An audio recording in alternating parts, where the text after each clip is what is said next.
Hello friends. Welcome to the DxD Tales. How are you all? So we are back with an interesting movie on what if Issei was betrayed and reborn as the true Dragon God Emperor, DxD. Also be sure to subscribe and like this video. Now let's begin. Chapter 1. Ashes of Trust. The scent of lavender and betrayal lingered in the night air as Issei. Kyoto walked the cobblestone path toward the old church. Stars glittered coldly overhead, indifferent witnesses to what would come. The message from Rias had been unexpected, a midnight meeting at this abandoned place. Urgency in her handwritten note, the crimson wax seal bearing the Grimoire crest. Something doesn't feel right, DxD's voice rumbled within Issei's consciousness. Issei rolled his shoulders, adjusting the light jacket that concealed the sacred gear embedded in his left arm. Probably just another stray devil hunt. You worry too much. I've existed for millennia, partner. Worry keeps dragons alive. The crumbling church loomed ahead, moonlight streaming through holes in its roof, illuminating the dusty interior with pale shafts of silver. As Issei pushed open the creaking wooden doors, he detected movement in the shadows, familiar presences. You came. Rias's voice echoed from the darkness, lacking its usual warmth. Of course I did. Issei stepped forward, squinting into the gloom. What's this about? Your note said it was urgent. One by one, figures emerged from the darkness. Kiba, sword already drawn. Akeno, lightning crackling between her fingertips. Kaneko, silent and expressionless. Asia, standing behind them, eyes downcast. And finally Rias, her crimson hair gleaming like fresh blood under the moonlight streaming through the broken roof. We've come to a decision, Issei. Rias's voice was flat, devoid of the affection he'd grown accustomed to. Your existence has become problematic. Confusion washed over him. What are you talking about? The power of the Red Dragon Emperor. Kiba took a step forward, his blade catching the moonlight. It's growing too quickly, too unpredictably. My brother and the other Mao agree, Rias continued, her eyes cold. You represent a destabilizing force in the underworld's political landscape. DxD's voice became urgent within Issei's mind. Partner, this is a trap, Issei whispered, realization dawning like ice in his veins. He took a step backward. After everything we've been through, everything I've done for you. For me, Rias laughed, the sound brittle and harsh. You were convenient, Issei. A pawn with an exceptional piece value.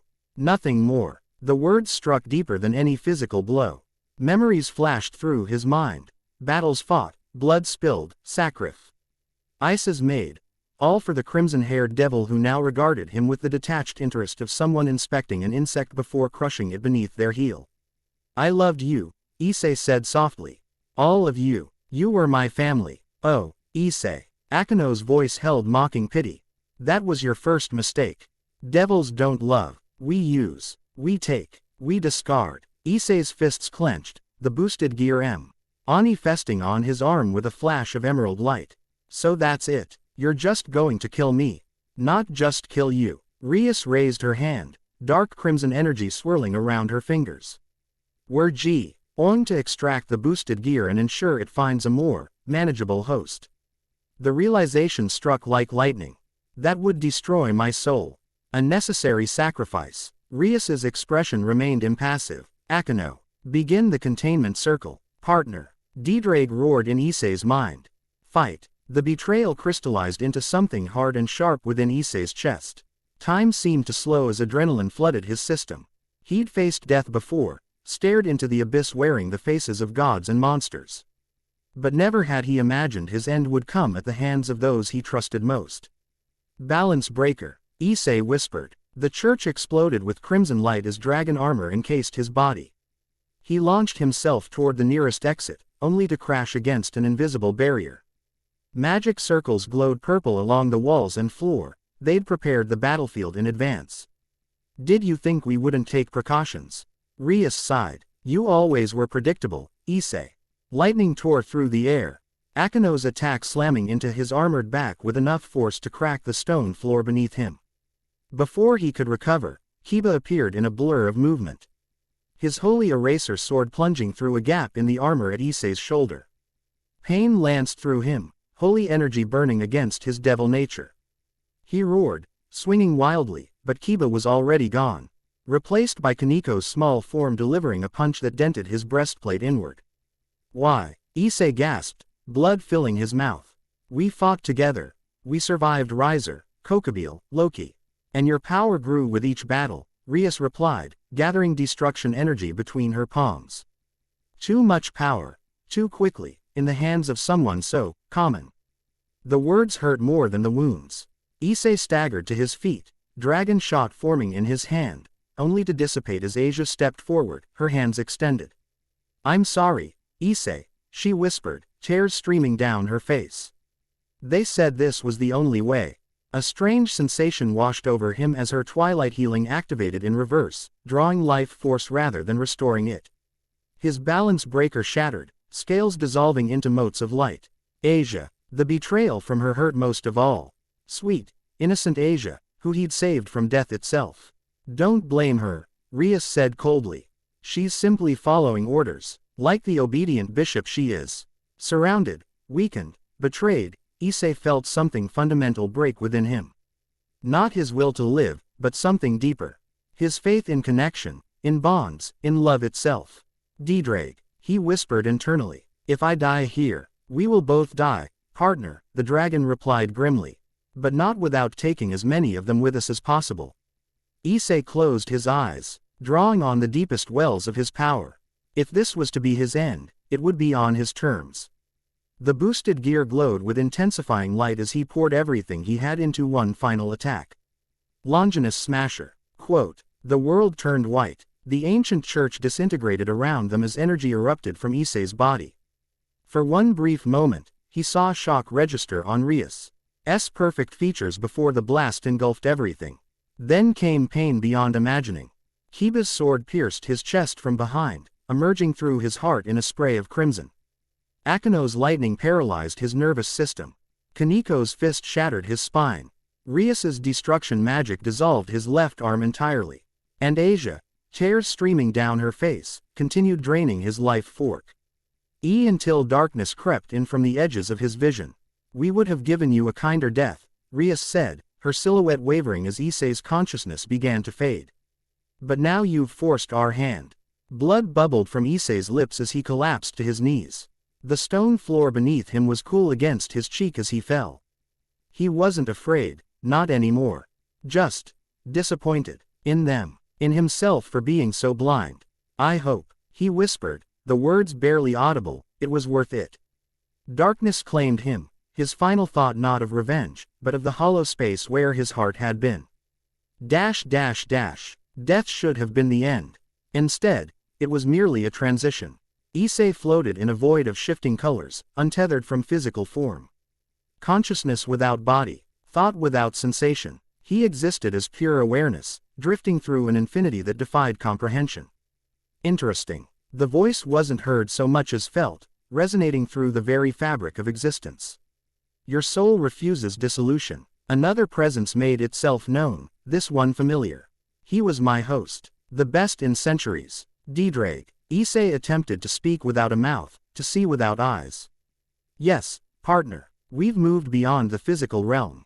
The first voice returned, vast and ancient. The Red Dragon Emperor, separated from his host yet still bound. Unprecedented. A third consciousness joined them. This one silent yet somehow deafening in its quiet power. It observed without comment, its attention focused on the entangled souls of dragon and human. Great Red, DxD acknowledged. And Ophis, I didn't expect the interest of dragon gods in our passing. Not passing. Great Red's presence expanded, encompassing Issei's disembodied consciousness. Transformation. Memories cascaded through Issei's awareness. His life as a human, his reincarnation as a devil, battles fought and powers gained. And the betrayal, sharp as a blade even in this formless state. They took everything from me. Issei's thoughts rippled through the void. My trust, my life, my future. And yet, Great Red's consciousness seemed almost amused. Your soul persists where others would fragment. Your bond with the Red Dragon survives where it should have been severed. Ophis finally spoke, her voice paradoxically childlike yet ancient. Potential, unexpected configuration, worth preserving. What are you saying? Issei asked. Balance has been disrupted. Great Red's presence shifted, revealing glimpses of cosmic machinations beyond mortal understanding.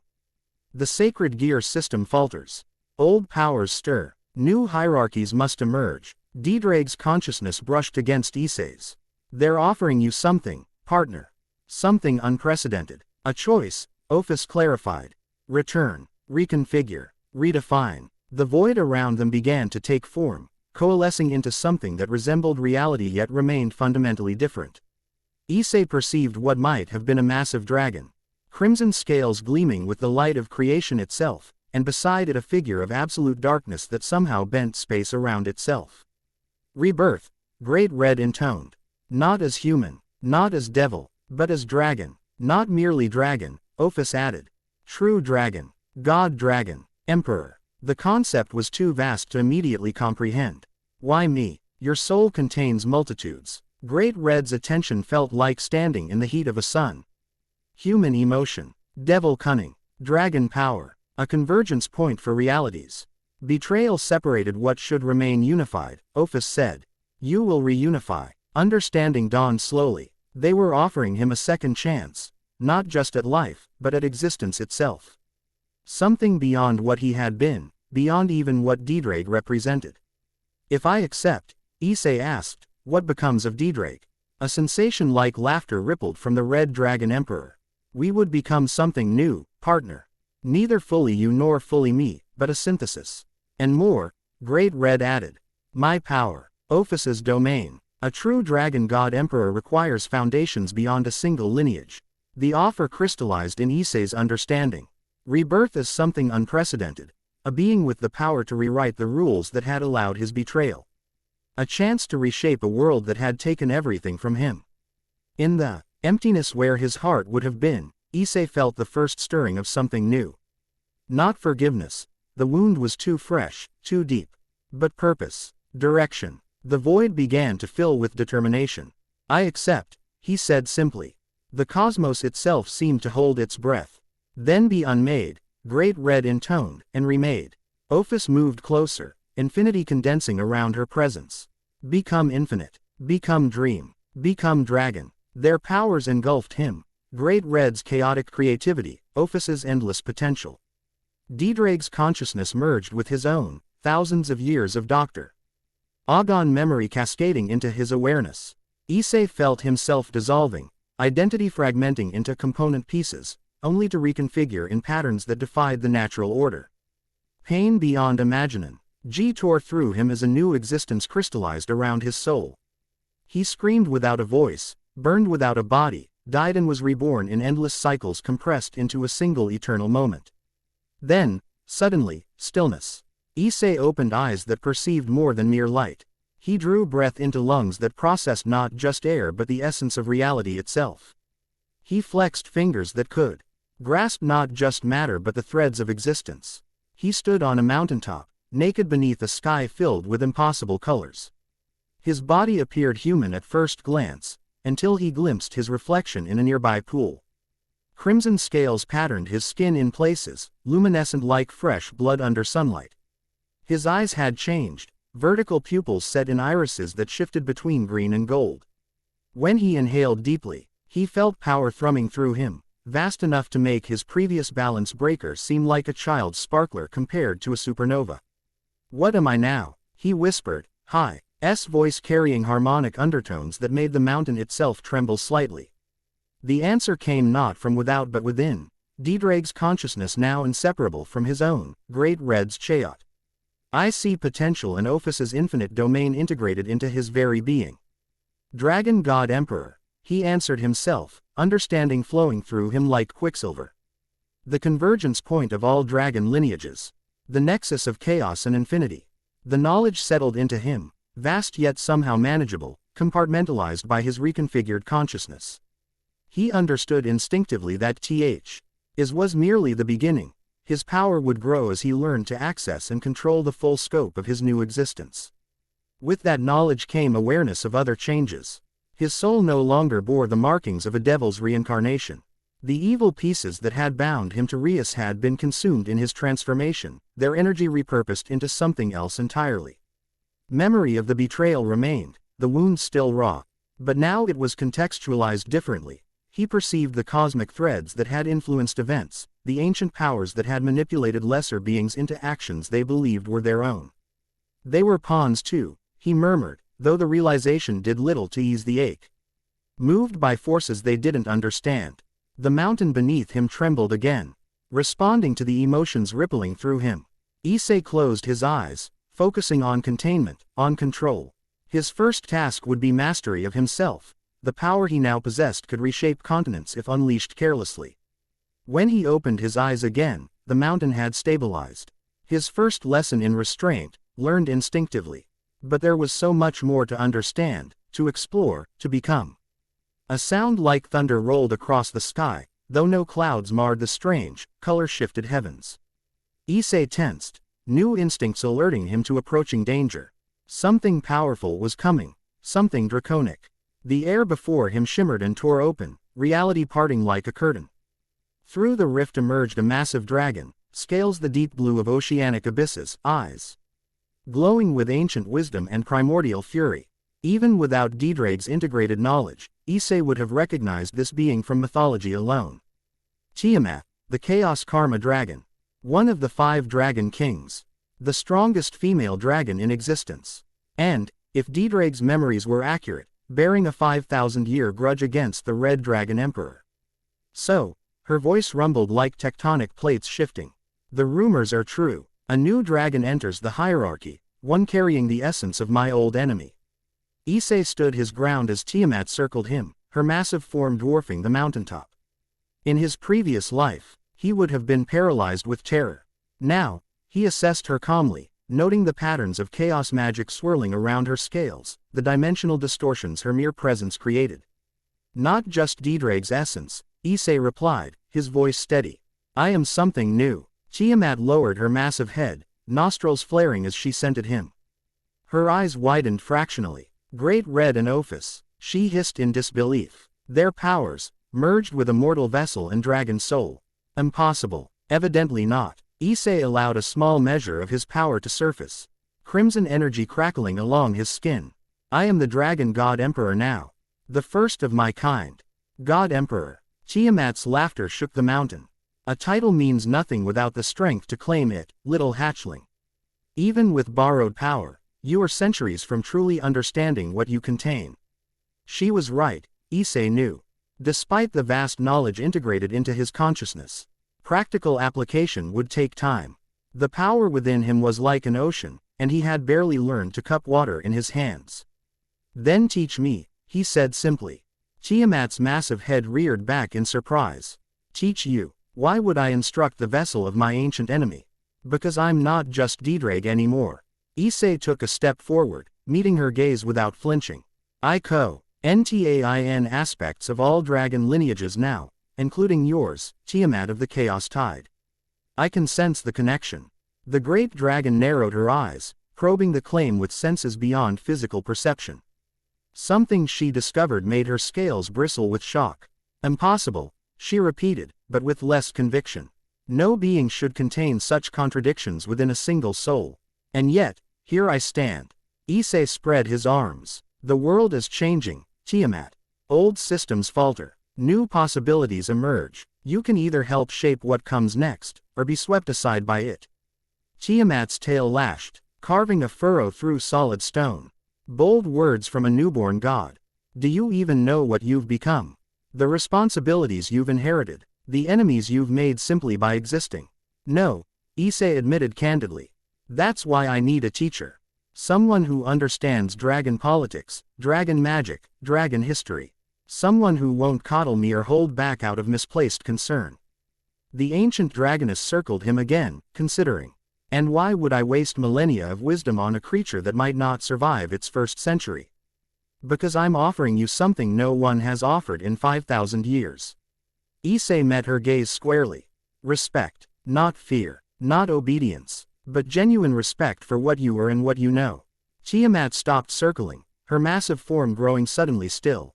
For a long moment, she said nothing, simply studying him with eyes that had witnessed the rise and fall of civilizations. You died, she said finally, the statement not a question but a certainty. Recently. Violently. Betrayed. Issei's expression tightened. Yes, I can smell the wound on your soul. Tiamat's voice lost some of its harshness. Fresh, raw, the kind that festers for centuries if not properly addressed. Does that matter? It matters, Tiamat rumbled, because vengeance is a poor foundation for divinity. It narrows perspective, limits potential, creates blind spots. I'm not seeking vengeance, Issei said, though the words felt hollow even to himself. I'm seeking understanding, mastery, purpose. Tiamat's laugh was softer this time, almost sad. Young dragon, I have existed for eons. I recognize the scent of vengeance as surely as I recognize the scent of lies. Issei's shoulders slumped slightly. Fine, yes, part of me wants to make them pay for what they did. For treating my devotion like a commodity to be used and discarded. Is that so wrong? Not wrong. Natural. Tiamat lowered herself to the mountaintop, coiling her massive body around the peak. But beneath that desire lies a question you haven't yet asked yourself. Which is, what will you become after vengeance is satisfied? Tiamat's eyes gleamed with ancient wisdom. Will the wound heal, or will you merely replace one emptiness with another? The question struck deeper than Issei expected. In the chaos of death and rebirth, he hadn't thought beyond He immediate future, mastering his new powers, confronting those who betrayed him. The idea that there should be something more, something beyond, hadn't yet formed. I don't know, he admitted. Honesty. Tiamat nodded approvingly, a rare trait in dragons. Perhaps there is hope for you after all, young god emperor.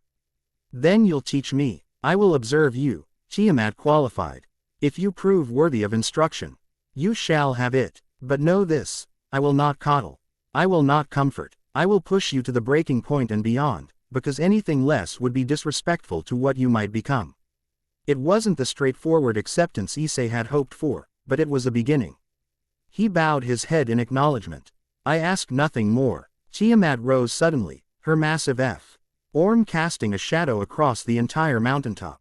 Your first lesson begins now. Clothing yourself. Issei blinked, momentarily confused until he remembered his current naked state. Ah, right, not with physical garments. Tiamat clarified with draconic impatience. With manifestation. Dragons of our caliber do not rely on mortal textiles. We create from our own essence. She gestured with one massive claw, and suddenly her draconic form shimmered and contracted, reshaping itself into a tall, regal woman with skin the color of deep ocean waters and hair that seemed to contain the night sky itself. Her garments, a flowing gown that moved like liquid darkness, were clearly extensions of her own power rather than separate items. Oh, Issei said, understanding. Like this, he focused inward, drawing on instincts that hadn't existed hours before. Power flowed through him, responding to his intent. Crimson energy wrapped around his body, solidifying into garments that reflected his new nature, black trousers and boots.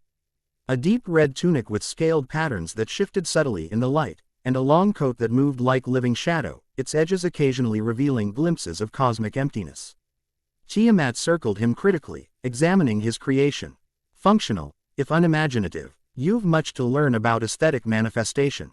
But it will serve for now. She paused, nostrils flaring as she detected something on the wind. Her expression hardened. We have company approaching. Devils. A reconnaissance team, judging by their magical signatures. Issei tensed. Already? How could they know about me so soon? Your rebirth was not subtle, young one. Tiamat gestured toward the horizon, where faint magical disturbances rippled through the air. The emergence of a dragon god would register on supernatural monitoring systems worldwide. Every faction will be scrambling to identify the source. The implications sank in. His transformation hadn't just changed him. It had announced his existence to the supernatural world. Every faction, every pantheon, every hidden organization would now be aware that something unprecedented had emerged. Including those who had betrayed him. What should we do? Issei asked, unconsciously falling into the role of student. Tiamat's smile was predatory. Your second lesson. Establishing dominance. These devils approach my territory uninvited. Show them why that was unwise. Uncertainty flickered through Issei. His quarrel wasn't with random devil scouts, it was with specific individuals who had betrayed his trust. I don't want to kill innocents, he said firmly. Tiamat raised an eyebrow. Innocents. There are no innocents in faction politics, young Emperor. Only players with varying degrees of information. Nevertheless, Issei stood his ground. I won't slaughter them merely for being in the wrong place. For a moment, Tiamat's expression darkened with irritation. Then, surprisingly, she laughed. Fascinating. Death and rebirth haven't stripped you of morality. Most dragons who ascend to divinity lose such quaint notions within their first day. Before Issei could respond, 5 magic circles blazed. To life on the mountaintop. Transportation spells depositing a team of devils in tactical formation. They wore the distinctive armor of the Underworld Special Operations Division, weapons at the ready, magic circles primed for combat. Their leader, a tall devil with silver hair and the angular features common to the Astaroth clan, stepped forward cautiously. Unidentified draconic entities, he announced formally. You have triggered 17 different catastrophe-class detection wards across 3 realms. By authority of the 4 great Satans, I am instructed to ascertain your identities and intentions. Tiamat's laugh rippled across the mountaintop. How quaint. The little devils think they have authority here. The silver-haired devil's eyes widened in recognition. Lady Tiamat, he said, executing a hasty bow. We meant no disrespect. Your presence was unexpected in this region. As is your presence on my mountain, Tiamat replied coolly. Uninvited, unwelcome. The devil swallowed visibly, then turned his attention to Issei. Confusion crossed his features as his magical senses clearly detected something his mind couldn't quite categorize. And your companion? He asked, voice carefully neutral. Our instruments detected a Class X power surge in this vicinity. Issei stepped forward, allowing a fraction of his aura to manifest, just enough to make the air around him shimmer with suppressed power. My identity is my own, he said calmly. As are my intentions. The devil team tensed, sensing danger but unsure of its source. Their leader frowned, magical ska. NNERS in his gauntlet clearly providing readings that contradicted established classification systems. Sir, one of his subordinates whispered urgently. The energy signature, it contains component TS matching both the Ouroboros dragon and the Apocalypse dragon, but also, something else. Something unclassified. Alarm spread visibly across the leader's face. Impossible, he muttered. The system must be malfunctioning. Your instruments are functioning correctly, Issei informed him. They simply lack the parameters to properly categorize me. The devil leader's expression hardened as he reached a decision. By order of Lucifer himself, I must insist you accompany us to the underworld for consultation with the Council of Elders. Issei felt Tiamat's attention on him, testing how he would handle this confrontation. The old Issei might have panicked, might have lashed out, might have tried to flee. The new Issei considered his options with preternatural calm. I decline, he said simply. The devils exchanged uneasy glances. Their leader's jaw tightened. This is not a request. The stability of the supernatural world may be at stake. The supernatural world, Issei replied, is already destabilizing. Old systems fail. New possibilities emerge. Your Council of Elders lacks the perspective to comprehend what has begun. Then perhaps you should educate them, the devil countered. Desperation creeping into his voice as he sensed control of the situation slipping away. Lord Lucifer himself would hear your explanation. At the mention of Sirzek's Lucifer, Rias's bro. There, Issei felt a flicker of the old rage. Had he known about his sister's betrayal? Had he authorized it? The questions burned, but now was not the time to seek those answers. Tell your masters this, Issei said, drawing himself to his full height as power surged through him. The Dragon God Emperor has awakened. I claim no territory in your realm, make no demands on your resources, threaten no aspect of your civilization, yet. Respect my neutrality, and I shall respect your sovereignty. Dragon God Emperor, the devil repeated incredulously. There is no such. There is now, Tiamat interrupted, her voice carrying the weight of eons. And if you value your continued existence, you will carry his message word for word to your Satans. The devil leader hesitated, clearly torn between orders and self-preservation. Finally, pragmatism won. He bowed stiffly. Your message will be delivered, he promised. But understand that this is unlikely to be the end of the matter. A power such as yours, it changes everything. Yes, Issei agreed quietly. It does. The devils retreated, activating their transportation circles with visible relief. In moments, the mountaintop was once again occupied only by Dragon and Dragon God Emperor. Tiamat observed Issei with newfound interest.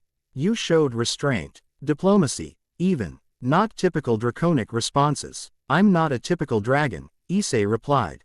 I was human once, devil after that. Those experiences inform who I am now, even if I've become something else entirely.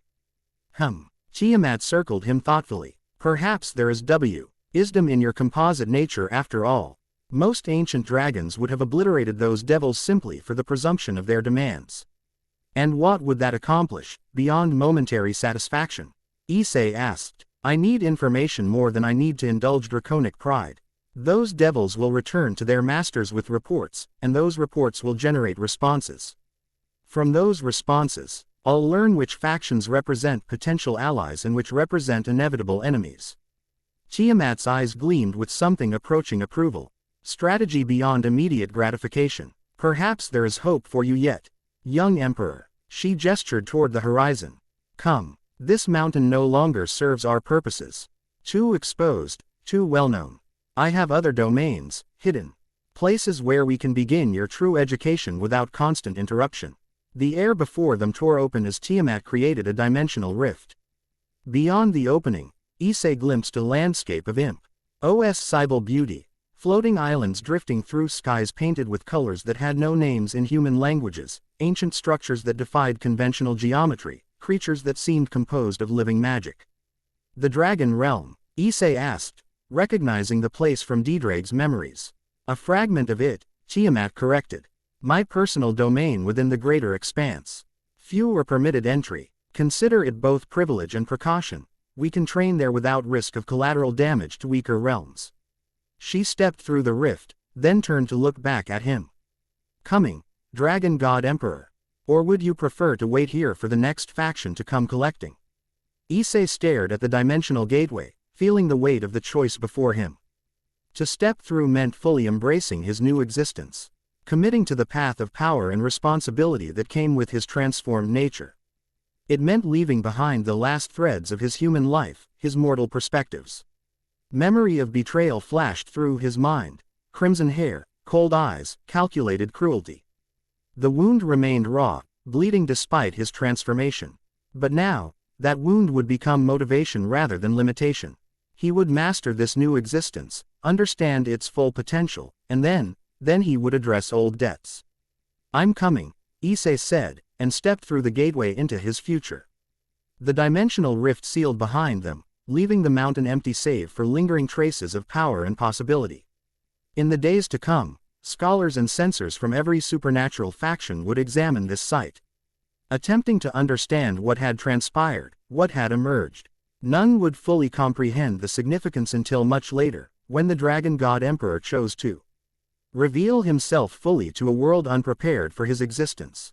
By then, Issei Kyoto, betrayed pawn reborn as cosmic royalty, would be ready.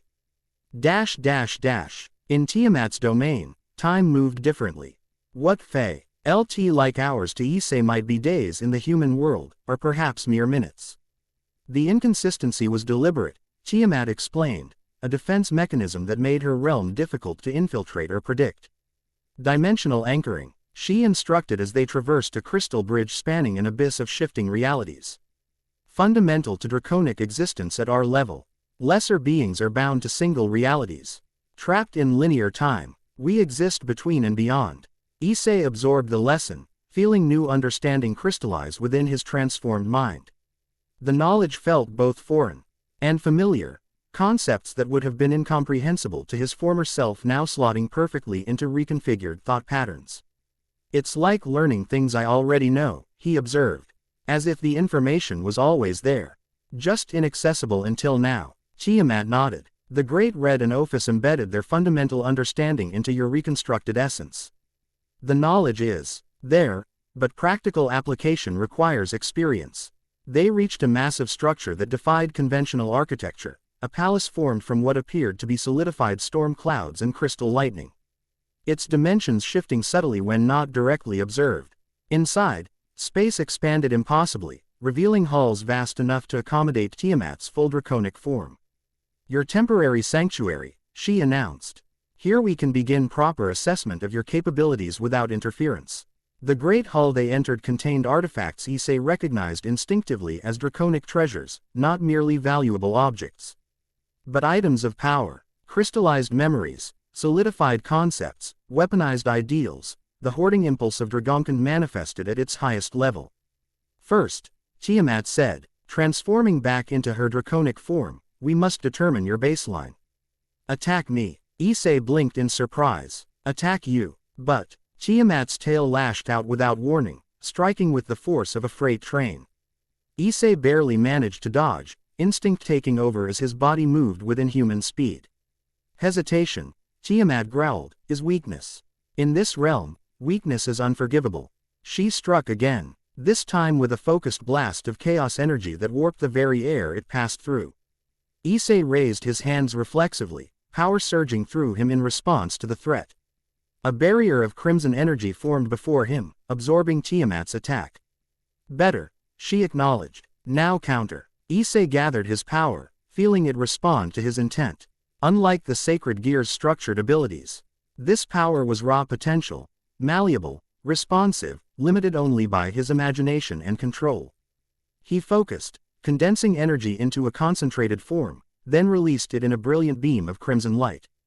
Tiamat met the attack head-on, her jaws opening to consume the energy. Rather than harming her, the blast seemed to invigorate her, scales gleaming with absorbed power. Predictable, she chided. Direct force against a superior opponent merely feeds their strength. Try again. Differently. Issei considered his options, drawing on DxD's battle expertise, NCE and the cosmic understanding inherited from Great Red and Ophis. Rather than another direct attack, he reached deeper, accessing a different aspect of his power. Space warped around him as he stepped sideways through reality, appearing behind Tiamat in a maneuver that would have been impossible for his previous incarnation. His hand touched her scales, not to attack, but to connect.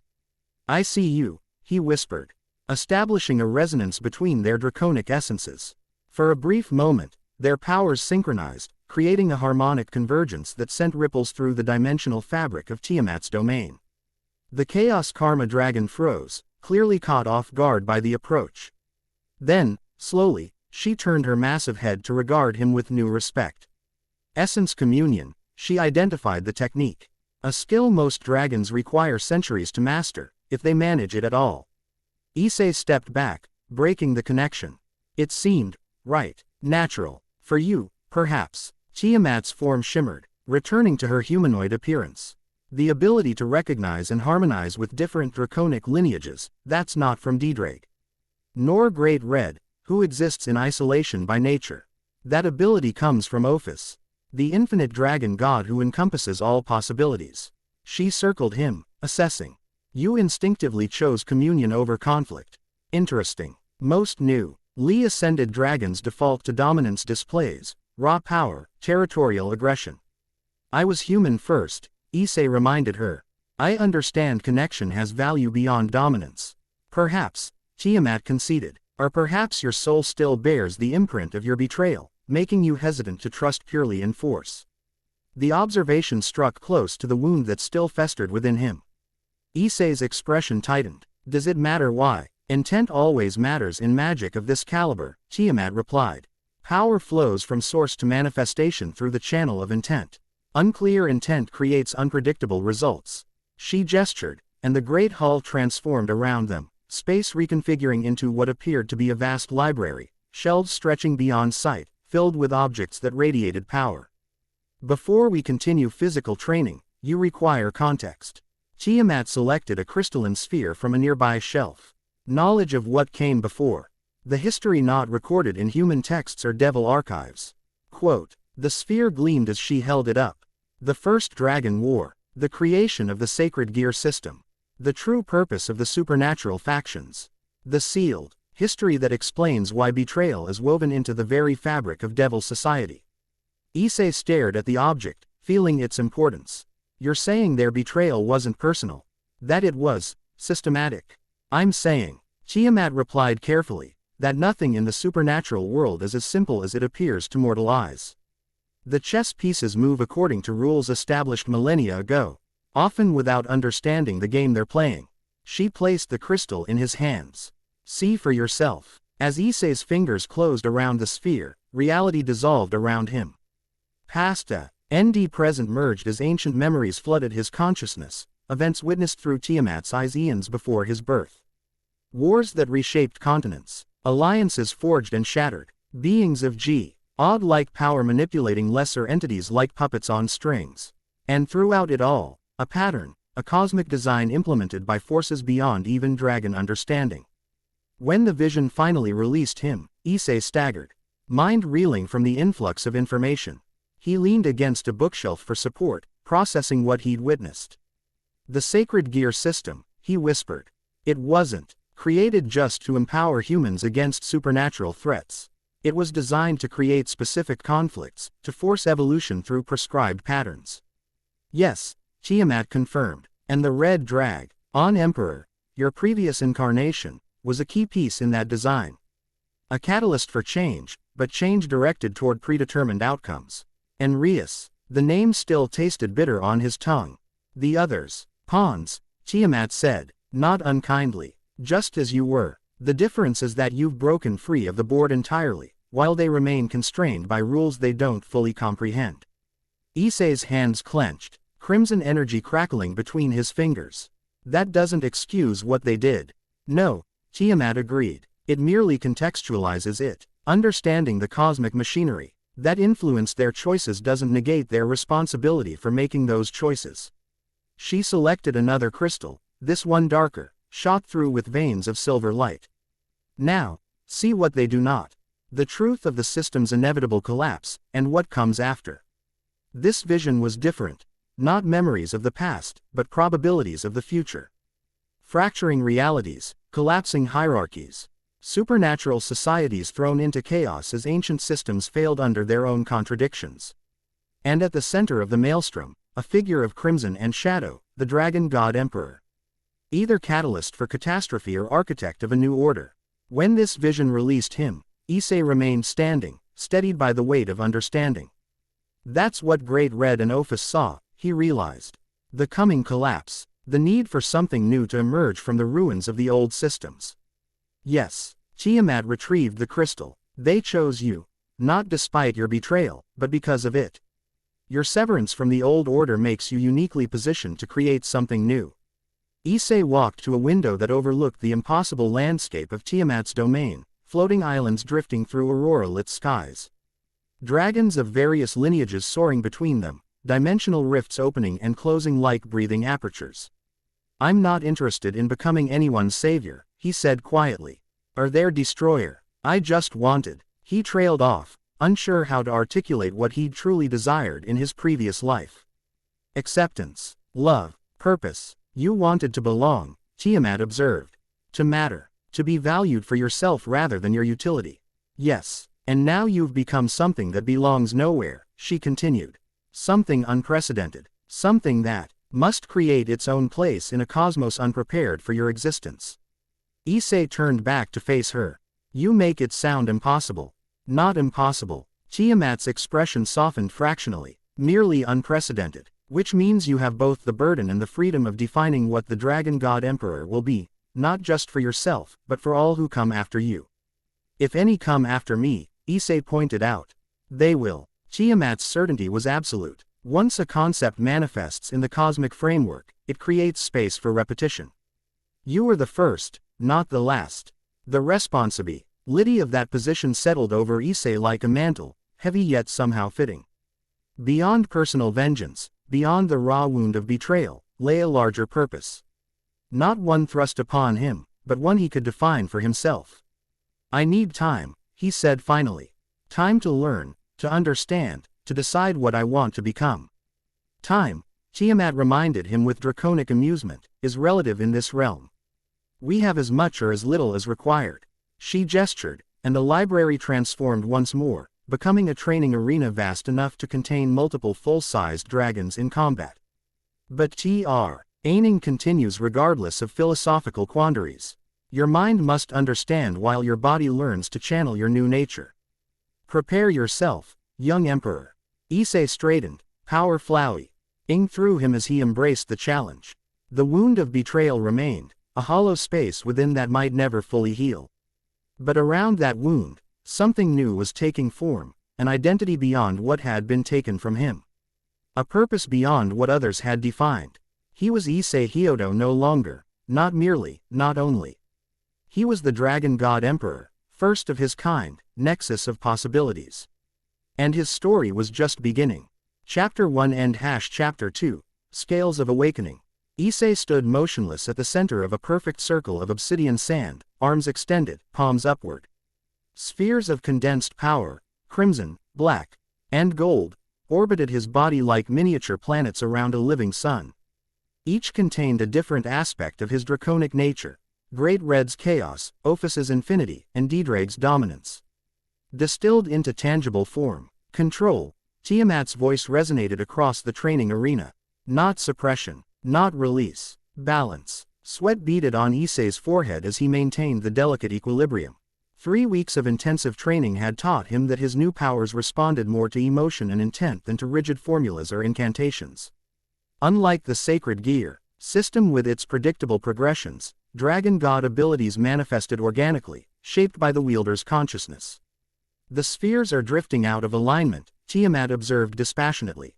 Your concentration falters. She was right. The golden sphere, DxD's aspect, had begun to pulse erratically, responding to Issei's frustration. He drew a measured breath, recalibrating his focus, bringing the wayward energy back into harmony with the others. Better, Tiamat acknowledged, but still imperfect. Your mind divides when it should unify. Issei's jaw tightened. These aspects contradict each other. Chaos and infinity and dominion, they're fundamentally opposed. Only to a mind that insists on separation. Tiamat circled him, her human form moving with predatory grace. 2. Day she wore an outfit of midnight blue that seemed to contain actual stars in its fabric. You persist in thinking of yourself as containing 3 distinct powers, when you should be experiencing one integrated nature. Easier said than done, Issei muttered. Tiamat's hand moved in a sharp gesture, and the obsidian sand beneath Issei erupted upward, encasing his legs to the knee. He startled, concentration shattering. The 3 spheres destabilized instantly, the crimson one flaring like a small nova, the black one collapsing into a miniature singularity, the golden one dissolving into crack. Cling lightning that danced across his skin.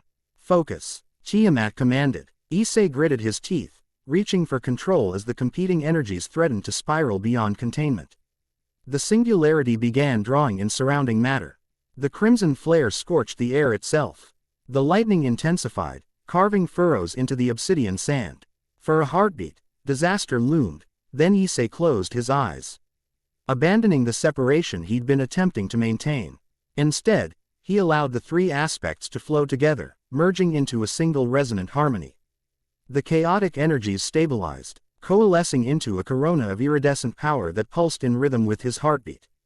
The obsidian sand released his legs, flowing back into its perfect circle. There, Tiamat said, satisfaction evident in her voice. Integration, not compartmentalization. You are not 3 beings awkwardly sharing one form. You are one being with a unified nature. Issei opened his eyes, observing the transformed energy surrounding him. It feels different, more natural, because it is. Tiamat gestured, and a crystalline decanter appeared floating beside her. She poured 2 goblets of liquid that shimmered with its own inner light. You've been fighting your own nature, trying to control it through division rather than accepting its unified reality. She offered him a goblet. Drink. Dragon's Tear wine. It will help stabilize the integration. Issei accepted the goblet cautiously. The liquid inside shifted colors with hypnotic complexity, never settling on a single hue. What exactly is Dragon's Tear wine? The distilled emotion of dragons at the moment of transformation. Tiamat sipped from her own goblet. Pain, revelation, transcendence, captured and fermented for 10,000 years. There are only 7 bottles left in existence. Issei raised an eyebrow. And you're sharing it with me because you've earned it. Tiamat's expression remained impassive, but her eyes held something almost like approval. 3 weeks of training, and you've accomplished what most dragons require decades to master. Issei raised the goblet to his lips, inhaling the aroma, MP Lex bouquet that evoked mountain thunderstorms, ancient forests, and something indefinable that resonated with his draconic core. He sipped cautiously. The wine hit his palate like liquid revelation, cascading through his senses with impossible complexity. Heat and cold, pain and pleasure, memory and possibility, all intermingled in perfect harmony. For a moment, his perception expanded beyond physical limitations, granting glimpses of realities layered upon realities, time flowing in patterns rather than lines, existence itself as music rather than matter. Then the moment passed, leaving behind perfect clarity. Wow, Issei breathed, staring at the goblet with newfound respect. That's intense. A pale reflection of true draconic perception, Tiamat replied. But useful for bridging the gap between your residual human consciousness and your evolving dragon nature. She set her goblet aside, gesturing toward the training arena's boundaries. The walls shimmered and dissolved, revealing Tiamat's domain stretching beyond, floating islands drifting through impossible skies, dragons of various lineages soaring between dimensional rifts, structures that defied conventional geom. Try housing treasures collected across eons. You've made sufficient progress in basic control, she announced. It's time to test your abilities in less controlled environments. Issei followed her gaze, realizing what she intended. You want me to leave the training arena. Navigate your domain. Your integration is stabilizing, but remains theoretical until tested. Tiamat pointed toward a distant floating island that gleamed with crystalline formations. That outcropping contains a nexus point, a place where dimensional boundaries naturally thin. Reach it without using conventional flight or teleportation. Use only your draconic senses and abilities. Issei considered the challenge. The island floated at least 20 kilometers away, separated from their position by open void and several other floating land masses. Without flight or teleportation, the task seemed impossible. What happens if I fall into the void between islands? He asked. Tiamat's smile was not reassuring. An excellent incentive not to fall. Issei finished his wine, setting the empty goblet aside. The clarity it had granted was already fading, but the lesson remained. His power worked best as a unified whole rather than segregated aspects. How much time do I have? Time, Tiamat reminded him, is subjective in this realm. But let's say, until the second moon rises. Issei glanced upward, noting the position of the first moon, a massive silver orb that dominated the eastern sky. The second moon, smaller, with a distinct reddish hue, was just beginning to peek over the horizon to the north. That's maybe 3 hours, he estimated. Perhaps. Tiamat's expression gave nothing away. Or perhaps the second moon will accelerate unexpectedly. This is my domain, after all. As if to emphasize her point. The red moon visibly jumped several degrees higher in the sky. Issei sighed. That's just petty motivation, Tiamat corrected with a predatory smile. Now begin. And remember, integration, not separation. She vanished in a swirl of blue energy, leaving Issei alone at the edge of the training arena, contemplating the vast distance to his target. Unified nature, he muttered to himself. Right. He closed his eyes, focusing on the sensation he'd experienced when merging the three aspects of his power. Rather than calling specifically on Great Red's spatial manipulation or Ophus's boundary transcendence, he simply allowed his integrated draconic nature to surface, responding to his need. Power thrummed through him, resonating with the fabric of Tiamat's domain. He perceived threads of possibility stretching outward, not physical paths, but conceptual connections between points in space-time. Following instinct, he grasped one such thread and pulled. Reality shifted around him as he executed something between a step and a thought. When the disorientation passed, he found himself standing on a small floating island perhaps 2 kilometers from his starting point. Not teleportation exactly, but a form of conceptual movement, traversing distance by following the idea of connection rather than crossing physical space. Dimensional threading, he named the technique, the knowledge surfacing from the integrated wisdom inherited from his draconic sources. He turned toward the target island, seeking another conceptual thread, only to find the nearest connections led to different destinations. The paths weren't uniformly distributed, he realized, but clustered according to conceptual rather than spatial proximity. Issei surveyed his surroundings. The small isla, ND he occupied was barren except for a pool of liquid that shimmered with unnatural iridescence. Crouching beside it, he sensed it wasn't water but something more fundamental, pure possibility in liquid form. Responsive to intent and imagination. An idea formed. He dipped his fingers into the liquid, focusing his will.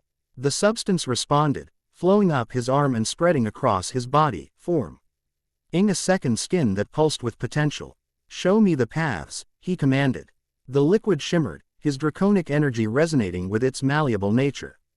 Suddenly, he could see what had been invisible, thousands of conceptual threads connecting the floating islands, glowing lines of force representing different types of relationships between dimensional spaces.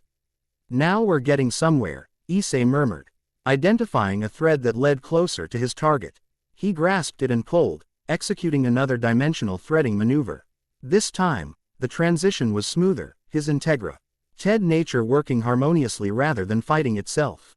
Island by island, thread by thread, Issei worked his way toward the distant crystalline formation. Each jump taught him something new about his abilities in Tiamat's domain. Some islands contained draconic guardians, lesser dragons that challenged him briefly before recognizing the nature of his power. Others held environmental hazards, gravity wells, time distortions, reality fluctuations that required creative solutions. Through it all, the red moon climbed steadily higher, its pace indeed accelerated beyond natural movement. Tiamat was keeping her word about motivation. 5 jumps from the target, Issei encountered his first major obstacle, a massive void storm, a whirling maelstrom of unformed reality that blocked all conceptual threads leading forward. The storm raged across a kilometer-wide section of void, consuming any matter or energy that entered its boundaries. Issei studied the phenomenon from the relative safety of a stable island. The liquid possibility coating his body rippled in response to the storm, providing data his senses translated into understanding. The storm wasn't random but patterned, a deliberate construct designed to prevent easy passage. One of Tiamat's tests, he concluded. Direct confrontation would be foolish, even with his growing power, challenging a dimensional anomaly on its own terms risked being drawn into its chaotic heart. Circumvention seemed equally impossible, as the storm extended far enough to block all forward paths. The solution came from an unexpected direction. Not from DxD's battle instincts or Great Red's chaotic creativity, but from Ophus's fundamental nature as the infinite dragon god. Infinity encompasses all possibilities, Issei murmured, including impossibility itself. He extended his hands toward the storm, focusing not on stopping or avoiding it, but on accepting it as part of himself, expanding his conceptual boundaries to include rather than exclude the chaotic phenomenon. The liquid possibility coating his body flowed outward, forming tendrils that stretched toward the void storm. Where they touched the storm's edge, they didn't fight or disintegrate but merged, creating channels of stability through the chaos. Issei took a deep breath and stepped forward, not onto solid ground but into the concept of passage he'd created. His body transformed partially, scales manifesting along his skin as his draconic nature adapted to the environment. The storm raged around him, but could not touch what had become part of itself. The crossing took subjective hours, though only minutes passed in objective time. When Issei finally emerged on the far side, he found himself on an island much larger than the others, with an environment that seemed deliberately habitable, flowing streams, flourishing vegetation, even structures that resembled dwellings. And he wasn't alone. Impressive solution, Tiamat observed, materializing eyed a crystalline structure that resembled a pavilion. Most dragons attempt to dominate the storm. Few think to embrace it. Issei glanced back at the void storm, which continued to rage unabated. It was the only viable option. Fighting chaos only feeds it. A lesson many never learn. Tiamat gestured toward the pavilion. Come, you've earned rest before the final approach. Inside the pavilion, a table held refreshments, fruits that glowed with inner light, meats cured through processes unknown to human culinary arts, beverages that steamed despite being cold to the touch. Issei realized he was ravenous, his energy expenditure having created physical demand regardless of his transformed nature. As he ate, Tiamat observed him with uncharacteristic thoughtfulness. You're progressing faster than anticipated, she finally said. Your integration accelerates with each challenge. Issei nodded, swallowing a mouthful of fruit that tasted like sunlight and memory. It's becoming more intuitive, less like consciously accessing different powers, more like simply being what I am. As it should be. Tiamat selected a crystal goblet containing liquid darkness. Soon you'll need challenges beyond what my domain can safely provide. You're saying I'm outgrowing your training. Don't flatter yourself, Tiamat retorted, though without her usual edge. But yes, your development approaches a juncture. You require experiences I cannot manufacture, interaction with the wider supernatural world, confrontation with powers and principalities beyond draconic understanding. She sipped the dark liquid, which seemed to swirl with tiny galaxies. The real question is whether you're prepared for such experiences. Not in power, but in purpose. Issei set down the strange fruit, understanding her meaning. You're asking if I've decided what kind of dragon god emperor I intend to become. Precisely. Tiamat's gaze sharpened. Power without direction is merely potential unrealized. You've spent 3 weeks mastering your abilities, but have given little thought to their application. The accusation struck home. Issei had indeed focused almost exclusively on control and integration, avoiding deeper questions about his future role in the supernatural world. The wound of betrayal remained, less raw but still present, a hollow space where purpose had once resided. I know what I don't want, he said finally. I don't want to be a weapon. I don't want to be anyone's pawn again. Beyond that, he shrugged, I'm still figuring it out. A start, Tiamat acknowledged. But insufficient. The supernatural world doesn't permit power vacuums. If you don't define your role, others will define it for you, whether as threat, opportunity, or obstacle. She gestured toward the distant crystalline island. Now just one jump away. The nexus point is a dimensional crossroads, a place where boundaries between realms naturally thin. It permits observation of and potentially interaction with other supernatural domains. Understanding dawned. That's why you sent me there. To see beyond your domain. To begin considering your place in the wider cosmos, Tiamat corrected. Finish your meal. The second moon approaches its zenith. Issei glanced upward through the pavilion's transparent ceiling. The red moon had indeed climbed much higher during their conversation, now 3/4 of the way to its highest point. He consumed the remainder of the strange meal quickly, feeling energy replenish throughout his system.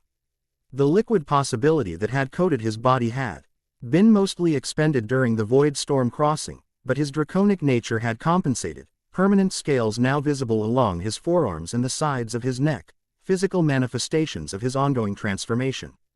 One more jump, he said, rising from the table. Straightforward dimensional threading. If you perceive it as straightforward, Tiamat replied cryptically. The nexus point creates complications in conventional navigation. With that less than reassuring information, Issei stepped outside the pavilion and focused on his target. The crystalline island seemed tantalizingly close now, its structures refracting light in hypnotic patterns. He reached for a conceptual thread connecting to it, and found dozens, each glowing with different intensity, each promising a slightly different destination. Complications indeed, he muttered. Looking more carefully, Issei realized the nexus point's nature created multiple overlapping potential realities around the same spatial coordinates. Each thread led to the same island in a different state of being, some where it was currently uninhabited, others where it hosted beings from various supernatural realms, still off. RS where it existed in different temporal configurations. Choosing randomly would be dangerous. He needed criteria for selection. Issei closed his eyes, allowing his integrated draconic senses to evaluate the threads based not on destination but on resonance with his own nature. One thread glowed brighter in his perception, not because its endpoint was inherently better, but because it harmonized with his current state of being. He grasped it and executed the dimensional threading technique, reality shifting around him in now familiar patterns. When the transition completed, Issei found himself standing on the crystalline island, but not alone. The nexus point's structures surrounded him, vast crystalline formations that served as natural amplifiers for dimensional energy. And at the HEA-RT of the formation stood a figure he recognized instantly despite never having met her. Yasaka, leader of the Kyoto Yukai faction, stood before a crystal twice her height, her 9 golden fox tails swaying with agitation as she manipulated complex patterns of energy with graceful hand movements. She wore traditional Japanese garments, a kimono of gold and white that complemented her blonde hair and vulpine features. She spun toward him instantly, golden eyes widening in shock and alarm. "Who are you?" she demanded, summoning foxfire to her fingertips. "How did you breach this dimensional pocket?" Issei raised his hands in a gesture of peace, conscious that his partially scaled appearance and draconic aura would register as potentially threatening. "My name is Issei," he said, omitting his newly acquired title. "I'm completing a training exercise in Tiamat's domain. I mean no harm." Yasaka's eyes narrowed, the foxfire around her hands intensifying. "Tiamat, the Chaos Karma Dragon permits no visitors to her realm. Try again, intruder." "It's a recent arrangement," Issei explained, keeping his distance from both Yasaka and the massive crystal she had been working with. "I'm something new, a recent emergence in the supernatural world." "Something new," Yasaka repeated skeptically. Her senses were clearly evaluating him, trying to categorize the uncategorizable nature of his aura. "You carry the essence of dragons, but not like any dragon I've encountered." "It's complicated," Issei admitted. "But I truly mean no harm. I wasn't expecting to find anyone at the nexus point." Yasaka studied him for several more seconds, then slowly lowered her hands, the foxfire diminishing but not entirely disappearing. "Few know of this place," she said. "Fewer still can access it without specific preparations. The fact that you stumbled upon it accidentally suggests either extraordinary luck or extraordinary nature." Her gaze sharpened. "I suspect the latter." Before Issei could respond, the massive crystal behind Yasaka pulsed with inner light, emitting a chiming sound that seemed to resonate on multiple frequencies simultaneously. She turned quickly, resuming her whir. K with the energy patterns surrounding it. "Whatever you are," she said over her shoulder, "your timing is either providential or disastrous." "I haven't decided which." Curiosity overcame caution. Issei stepped closer, observing the intricate energy manipulations Yasaka was performing. "What are you doing with the Nexus crystal?" "Attempting to stabilize a critical dimensional boundary," she replied tersely. "Kyoto's spirit world is bleeding into the physical realm. Ordinary humans are encountering yokai phenomena that should remain hidden. The boundary requires reinforcement." Issei recognized the patterns she was creating. Dimensional anchoring similar to what Tiamat had been teaching him, but configured for maintaining separation rather than enabling transition. "The technique is sound," he observed. "But your power signature doesn't fully resonate with the Nexus crystal's frequency. That's why it keeps destabilizing." Yasaka shot him a look that mingled surprise and suspicion. "You understand dimensional mechanics." "Recently acquired expertise," Issei admitted. "May I?" After a moment's hesitation, Yasaka stepped aside, though she remained vigilant. "If you damage the sea, crystal or compromise Kyoto's boundaries further, you will not leave this nexus alive." The threat was delivered with absolute conviction. Issei nodded, acknowledging the seriousness of the situation. He approached the crystal carefully, extending his senses to perceive its nature. The Nexus crystal functioned as both dimensional anchor and conduit, a natural formation that connected multiple realms without fully merging them. Its current instability wasn't inherent but induced, he realized. Something was actively disrupting the boundaries it maintained. "This isn't a natural deterioration," he said, tracing the energy flows with his fingertips. "Something is deliberately weakening the barriers between Kyoto's spirit world and physical realm."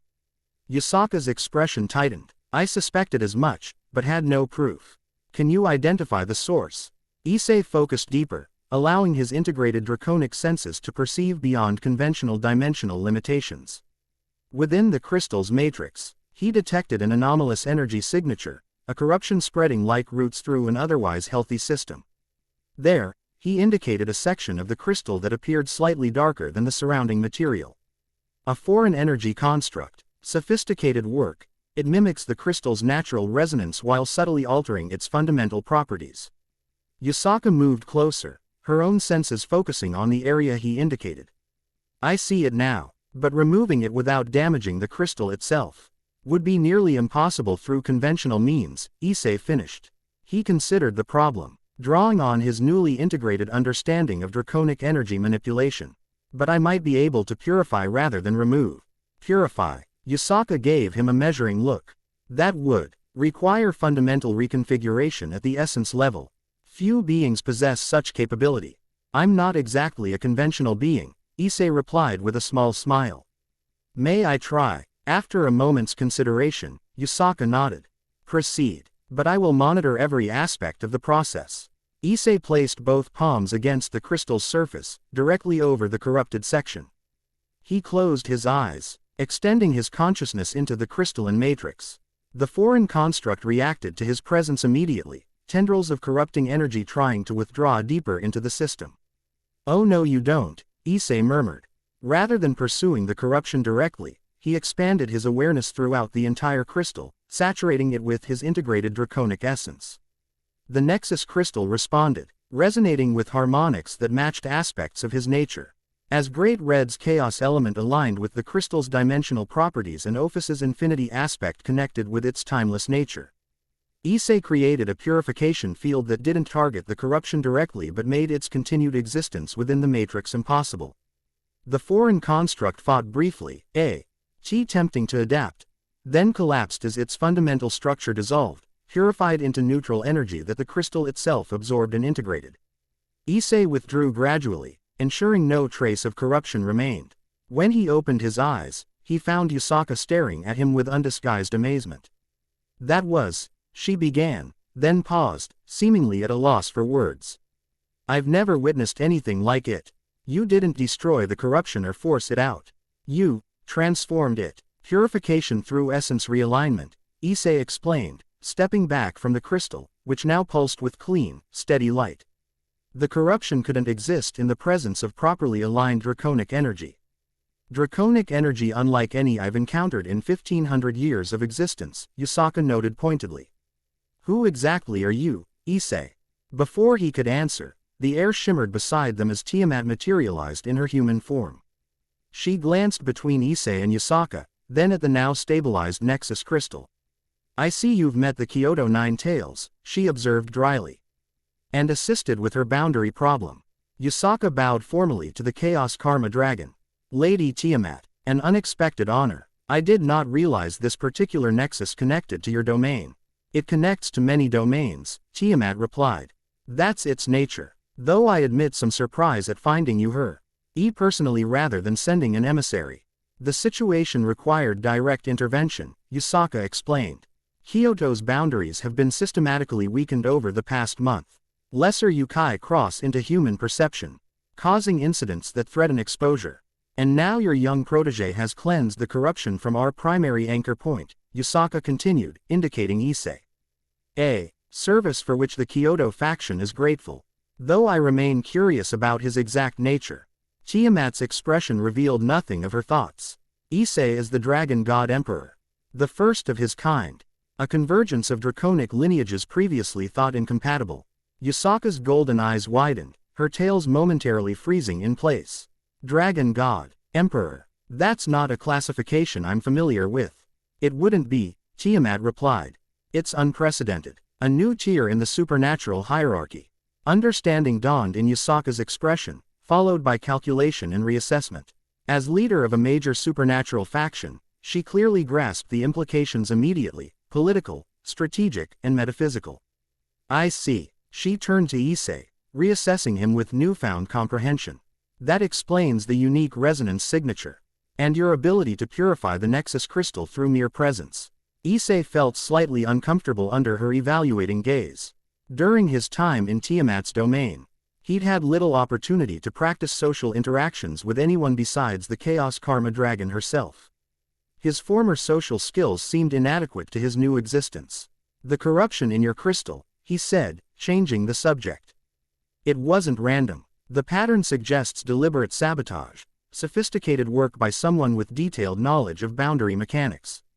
Yusaka nodded, her expression turning grave. We've suspected infiltration for some time. This confirms it. She hesitated, then added, if you've truly purified the Nexus crystal completely, you have my sincere gratitude.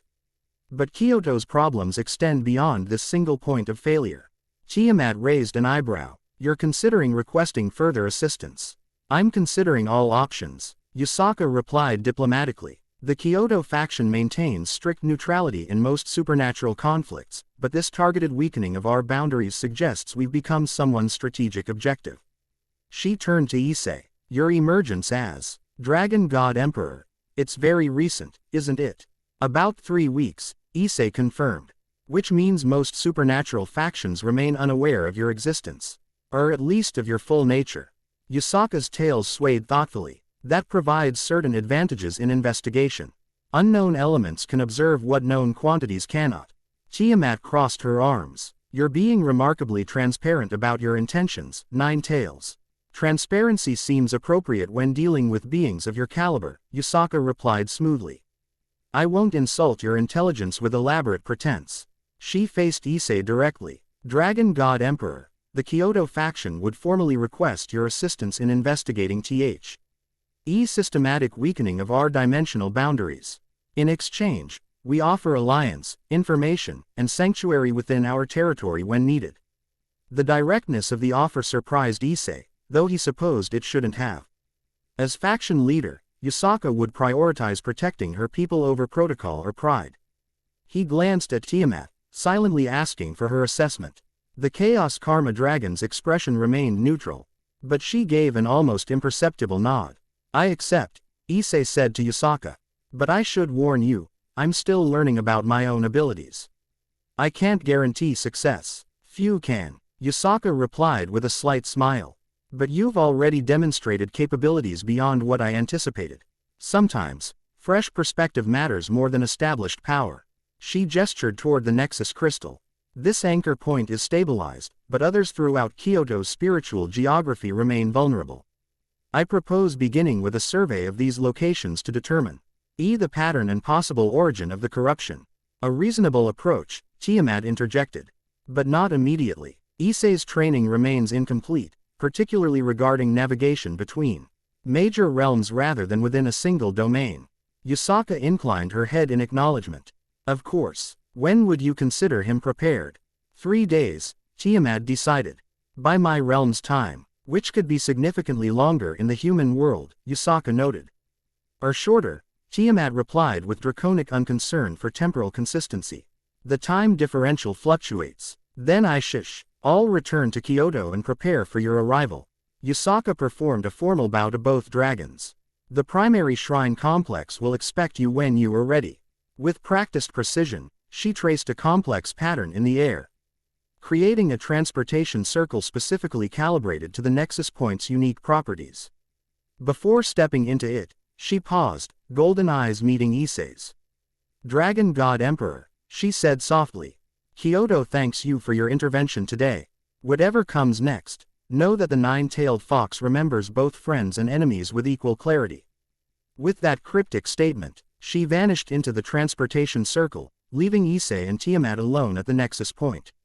Well, Tiamat said after a moment, that was unexpected. Issei turned to his mentor. You knew she might be here. I knew the Nexus Point attracted visitors from various factions, Tiamat corrected.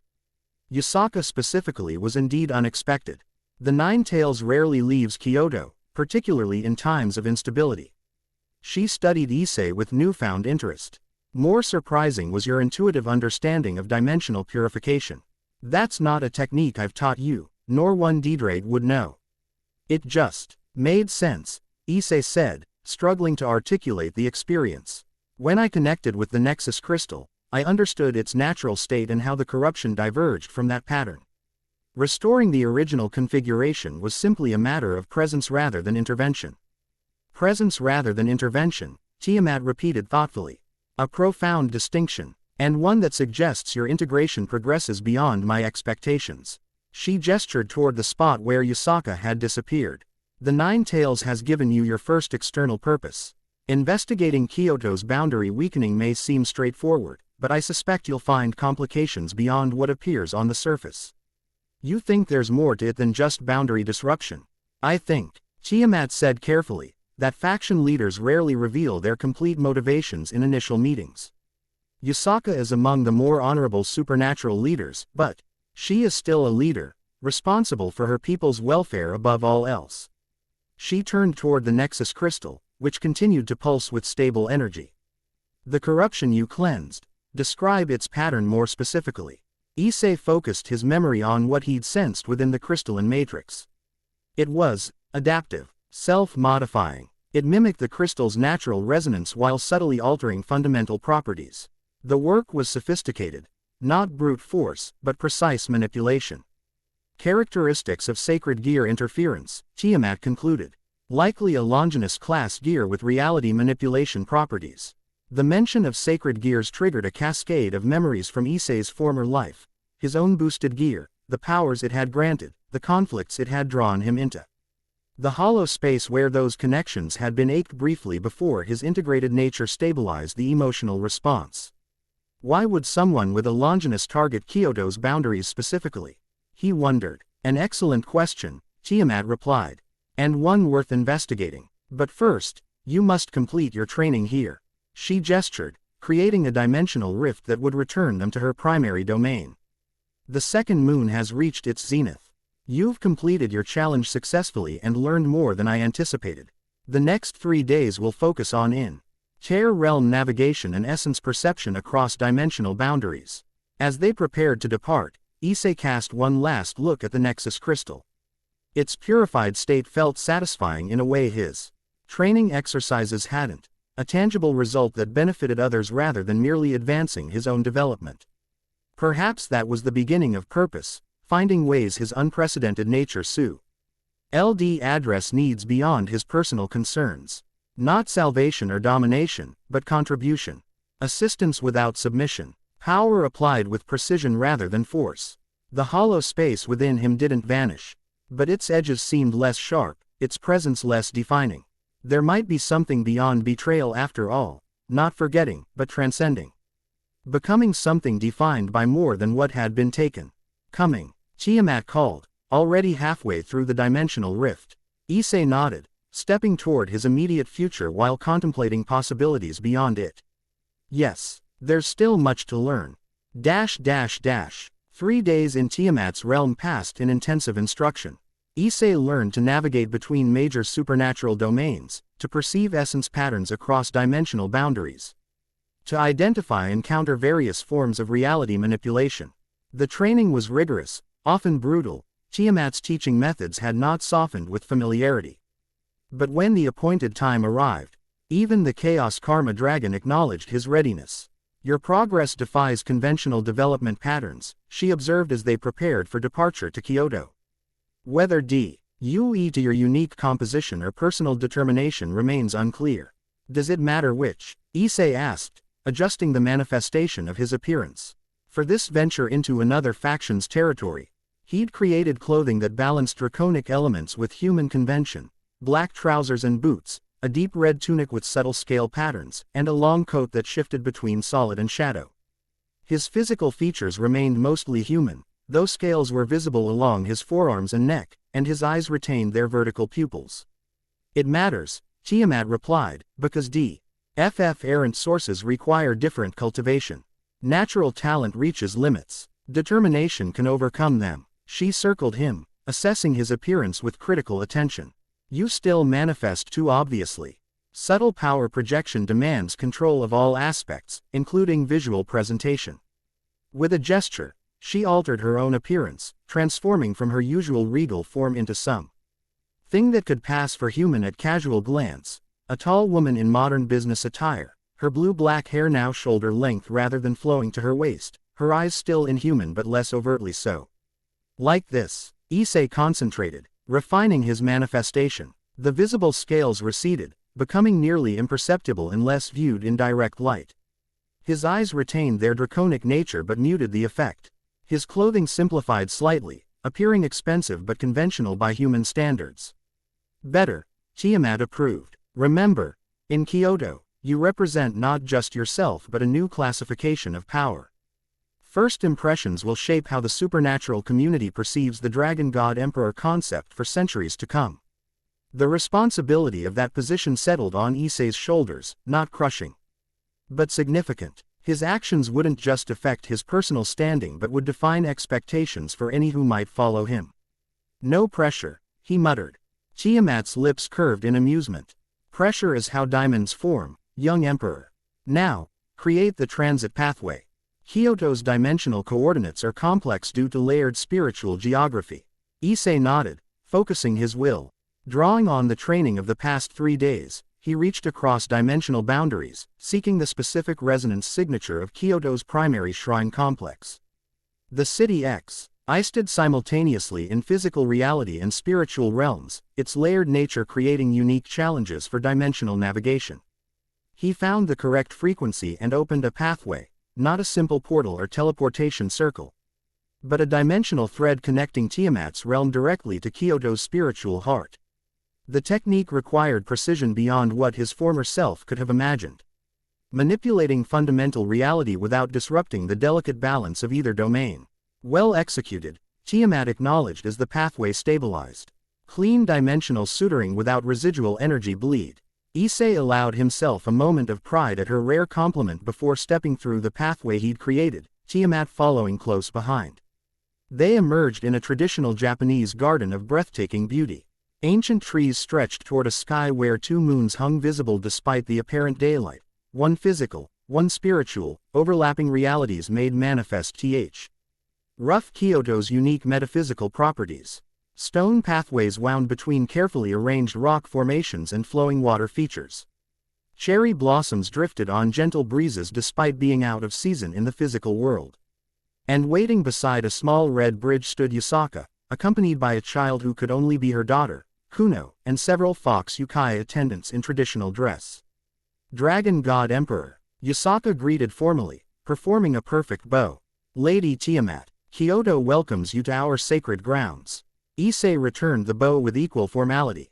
Leader Yusaka, the Dragon Sovereignty appreciates your invitation and hospitality. The term, Dragon Sovereignty, emerged naturally, an intuitive designation for his position that felt neither pretentious nor inadequate.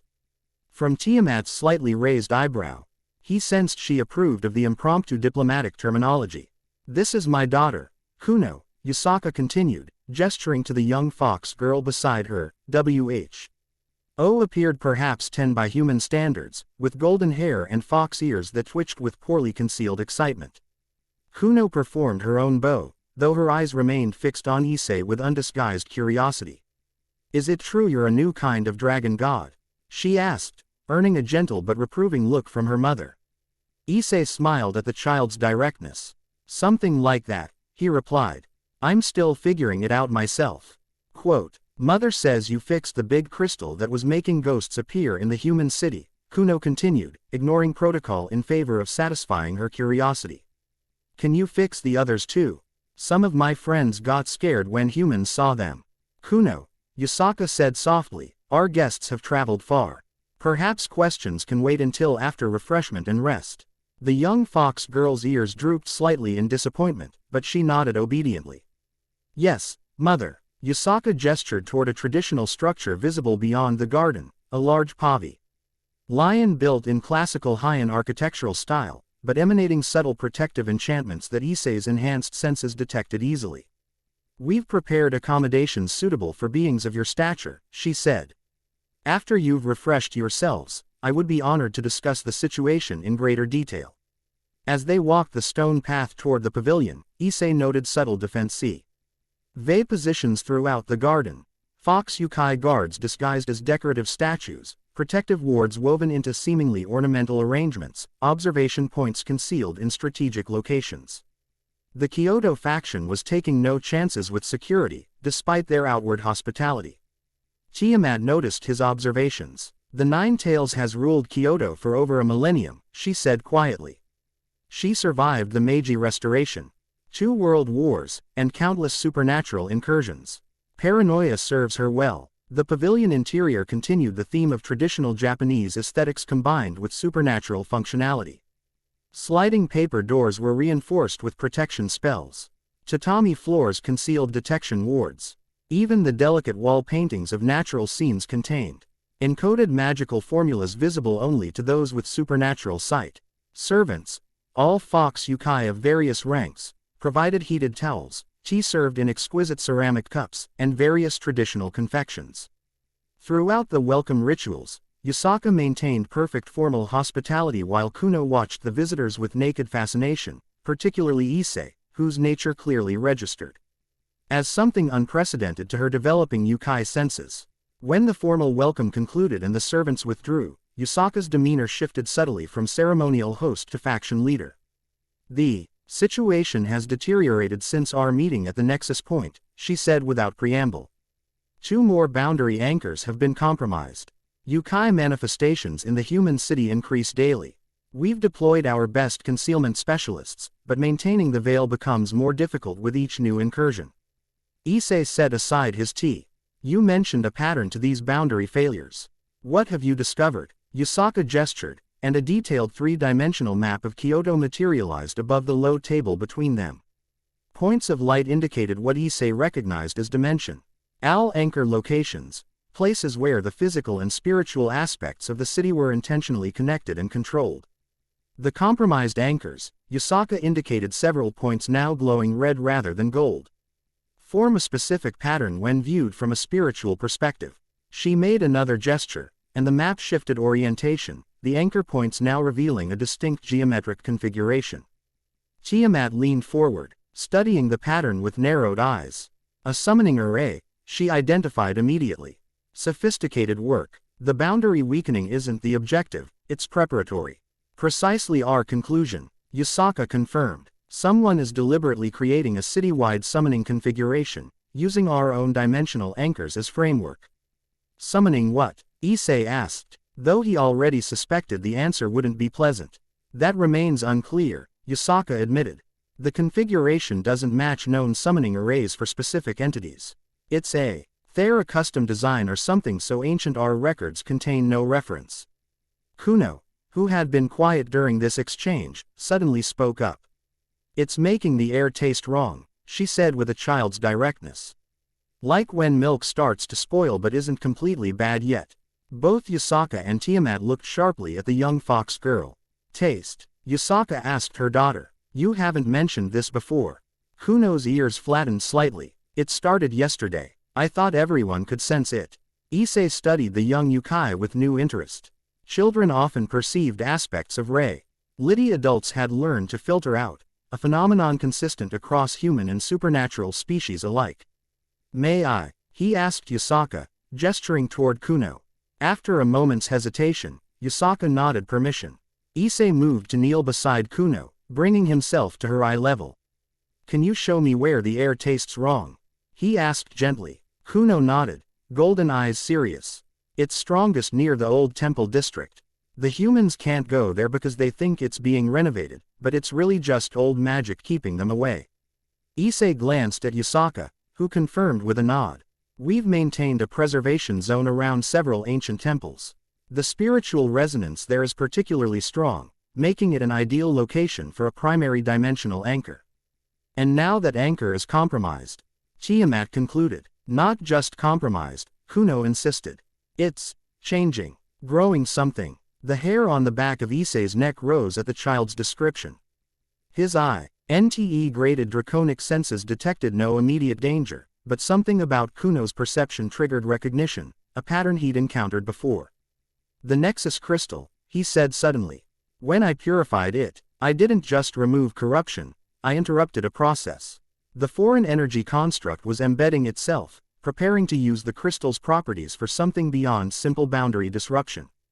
Yusaka's expression grew grave. If similar constructs have been embedded in multiple anchor points throughout Kyoto, then whatever's being prepared is nearly ready, Tiamat finished. The boundary weakening was never the objective, merely a side effect of the primary operation. Issei rose to his feet, decision made. I need to examine the temple district anchor immediately. If it's the most affected, it may reveal what's happening to the others. I'll accompany you, Yusaka said, rising as well. My connection to Kyoto's spiritual geography may provide insights your draconic senses might miss. She turned to her daughter. Kuno, remain here with Lady Tiamat. Maintain the protective protocols we discussed. The young fox girl looked disappointed but nodded obediently. Yes, mother. Tiamat raised an eyebrow at being assigned babysitting duty but made no objection. The temple district anchor is likely to be heavily defended if it's as strategic as we suspect. Proceed with caution. Yusaka led Issei from the pavilion, through gardens that shifted subtly from purely physical to increasingly spiritual as they moved deeper into Kyoto's metaphysical geography. Fox Yukai guards materialized from concealment at various checkpoints, acknowledging their leader with respectful bows before returning to vigilant observation. "Your security is impressive," Issei noted as they passed through a torii gate that served as a dimensional threshold, the physical world falling away completely as they entered Kyoto's spiritual realm proper. "Necessity rather than preference," Yusaka replied. "Kyoto has always been a nexus of supernatural interest. Japanese yukai, foreign entities, divine fragments, human spiritualists. Maintaining balance requires constant vigilance." The spiritual version of Kyoto extended far beyond the physical city's boundaries, incorporating aspects from various historical periods layered atop one another. Ancient temples stood untouched, by time alongside Heian-era palaces and structures that had no physical counterpart in the modern world. The sky above held not just the twin moons Issei had observed earlier but constellations unknown to human astronomy. Their patterns forming protective arrays over the spiritual city. As they approached the temple district, Issei began to detect what Kuno had described, a subtle wrongness in the ambient energy. Like dissonant notes in an otherwise harmonious composition. The sensation intensified as they neared a massive temple complex that appeared to have been built into the side of a mountain not present in physical Kyoto. "The Inari Okami's primary shrine in the spiritual realm," Yusaka explained, noting his interest.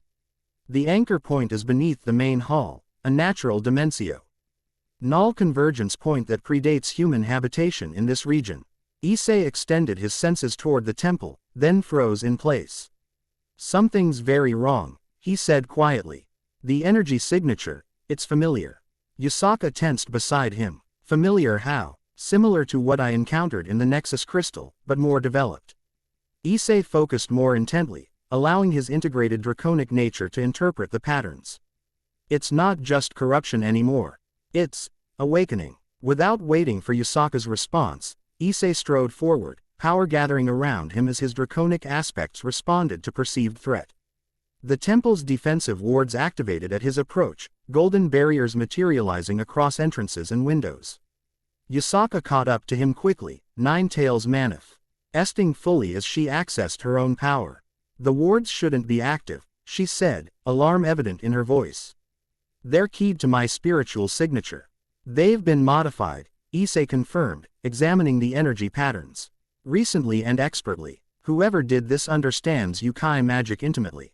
He placed his hand against the barrier, allowing his purification ability to interact with the foreign energy. Unlike the Nexus crystal, this corruption resisted, adaptive and responsive in ways that suggested consciousness rather than mere magical construction. "This isn't just a sacred gear effect," Issei realized aloud. "There's something else, something alive."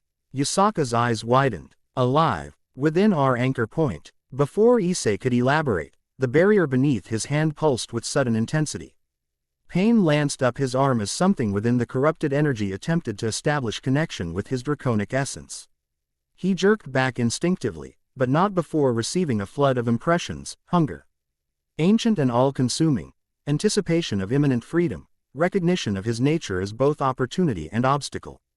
"We need to get inside," Issei said urgently. "Whatever's happening is accelerating." Yusaka nodded, golden energy flaring around her as she accessed her position as Kyoto's guardian. "Stand back," she instructed, placing both hands against the barrier. Nine-tailed fox fire, golden flames that burned on both physical and spiritual levels, erupted from her palms, flowing into the corrupted ward. For a moment, the barrier held, then fractured as Yusaka's legitimate authority as faction leader overwrote the modifications. The golden energy shattered, dissolving into motes of light that quickly dispersed. Inside, the temple appeared abandoned. Though signs of recent occupation remained, ceremonial implements laid out for rituals, incense still smoldering in holders, scrolls opened on reading stands. But no priests or attendants were visible anywhere. "My people should be here," Yusaka said, alarm evident in her voice. "At least 20 shrine attendants maintain this temple at all times." Issei extended his senses further, searching for life signatures. "There are beings present," he confirmed. "Below us. But their essence patterns are distorted. Not entirely yukai anymore." Yasaka's expression hardened with determination and dread. The anchor point chamber. This way. She led him through the temple's labyrinthine interior to a concealed entrance behind the main altar. A stairway descended into darkness, carved directly into the mountain stone and marked with protective symbols that glowed faintly with spiritual energy. As they descended, the wrongness Kuno had described intensified, becoming almost tangible, a taste like copper and ozone. A pressure against the skin that had nothing to do with physical depth. Issei's draconic nature responded automatically, scales manifesting across his body as his pow. Rose to counter the hostile environment. The stairway ended at a massive stone door inscribed with intricate spiritual formulas, wards and bindings designed to contain and direct the dimensional energies beyond. Unlike the temple's outer barriers, these remained intact, though they pulsed with strain against whatever pressed from within. Something's fighting to get out, Issei observed, studying the energies flowing through the ancient formulas. Impossible, Yasaka replied, though uncertainty tinged her voice. The anchor chamber contains nothing but the dimensional nexus itself, a purely metaphysical construct. Not anymore, Issei said grimly. He placed his hand against the stone door, extending his consciousness through it to sense what waited beyond. What he encountered defied easy classification. A presence both ancient and newly formed, its consciousness fragmented yet focusing rapidly as it drew energy from the dimensional anchor. Not a complete entity yet, but something in the process of manifesting. Using corrupted sacred gear energy as its foundation. We need to interrupt whatever's happening in there, Issei decided. The manifestation is still incomplete. There's a chance to stop it. Yasaka stepped forward, placing her hand beside his on the stone door. Together, then, my authority is guardian with your purification ability. They combined their powers. Yasaka's golden fox fire intertwining with Issei's crimson draconic energy, creating a harmonized force that responded to both her rightful position and his intrinsic nature. The stone door recognized the complementary authorities. Ancient mechanisms activating as locks disengaged and wards temporarily suspended. The massive door swung inward, revealing the anchor chamber beyond, and the horror it now contained. The chamber itself was circular, its walls carved with spiraling patterns that channeled dimensional energy toward the center, where a column of pure light should have connected Phys. Ikal and spiritual Kyoto in controlled communion. But the column had been perverted, its golden radiance now shot through with writhing darkness. And surrounding it were the missing shrine attendants, suspended in midair. Their bodies partially transformed as the corruption spread through them. Their essence was being systematically consumed, converted into construction material for whatever Ity was forming within the corrupted anchor. No, Yasaka whispered, horror and rage mingling in her voice. My people. At their entrance, the incomplete entity within the corrupted column turned its attention toward them, particularly toward Issei, whose draconic nature registered as both threat and prize. A voice that existed more as concept than sound echoed through the chamber. Dragon God. Unexpected. Fortuitous. Issei's integrated draconic nature surged in response to the threat, power manifesting as crimson armor that formed around his body, not the sacred gear's balance breaker, but something more fundamental. An expression of his intrinsic being rather than borrowed power. Release them, he commanded, the authority of the Dragon God Emperor evident in his voice. This realm is not yours to corrupt. Laughter, ancient and hungry, rippled through the chamber. All realms will be mine. Beginning with this one, the corrupted column pulsed, and one of the suspended shrine attendants screamed as his essence was completely absorbed, leaving behind an empty husk that crumbled to dust. The entity used this final sacrifice to solidify further features begin to form within the darkness at the column's core, reptilian yet not draconic, ancient yet alien. We need to sever its connection to the anchor point, Yasaka said urgently, nine tails flaring with golden fire as she prepared to fight for her people. If it fully manifests, I know. Issei stepped forward, assessing the situation with clarity born of his integrated nature. The entity was using the dimensional anchor's properties to bridge realms, drawing its substance from somewhere beyond while using corrupted sacred gear energy and sacrificed Yukai essence as stabilizing elements. Solution came to him instinctively, not fighting the manifestation directly, which would only accelerate the process as it consumed combat energy, but purifying the foundation it built upon. Yusaka, he said quickly. Can you create a containment field? Something to prevent the energy I'm about to release from damaging the anchor point itself. The nine-tailed fox understood immediately. Yes, but I'll need time to prepare it properly. I'll give you that time, Issei promised, stepping between her and the corrupting entity. He advanced toward the column, drawing the entity's attention deliberately. It responded as he'd hoped, focusing its developing consciousness on the potential prize his draconic essence represented. Tendrils of darkness extended from the column, reaching for him with hungry intent. Yes, come closer, Dragon God, your essence will complete me. Issei allowed the tendrils to approach, monitoring their composition and behavior. As he'd suspected, they were extension of the entity's developing consciousness but not yet fully integrated with its core being. That gave him an opening. When the first tendril touched his armored form, instead of resisting, he established connection, similar to the essence communion he'd demonstrated with Tiamat but weaponized. Through this connection, he injected purification energy directly into the entity's developing system. The effect was immediate and violent. The tendril writhed in agony, the corruption within it burning away under the purifying influence of Issei's integrated draconic nature. The entity recoiled, withdrawing all tendrils as it reassessed the threat. Clever, but futile. I adapt. Indeed, the entity was already modifying its energy pattern, attempting to develop resistance to Issei's purification technique. Time was limited before this approach would no longer work. Behind him, Yusaka had begun creating the containment field, complex golden energy structures forming around the column while carefully avoiding the suspended shrine attendants. She would need another minute at least to complete the necessary configurations. Issei decided to force the entity's evolution in a specific direction, making it predictable rather than adaptive. He manifested concentrated draconic energy in his right hand, not raw power, which the entity could potentially absorb, but specifica. LLY formatted essence that would trigger particular responses. You want draconic essence, he called to the entity. Try this. He launched the energy sphere directly at the column. As expected, The entity eagerly accepted what appeared to be freely offered power, only to discover too late that it contained a sophisticated trap. The energy sphere expanded within the column, creating a resonance pattern that temporarily disrupted the entity's development process. Now, Yusaka, Issei shouted. The nine-tailed fox completed her containment field with a final gesture, golden energy enclosing the entire column in a perfect sphere. It's ready. Issei didn't hesitate, drawing on the fullness of his integrated nature, Great Red's creative chaos, Ophus's infinite potential, Ddrake's dominion, He released a wave of purification energy unlike anything he'd previously attempted. Not gentle transformation as with the Nexus crystal, but forceful cleansing designed to eradicate corruption at its fundamental level. The purification wave filled Yusaka's containment field, interacting with the corrupted column in a spectacular collision of opposing forces. The entity screamed, not in concept now, but in physical sound that shook the chamber's ancient walls.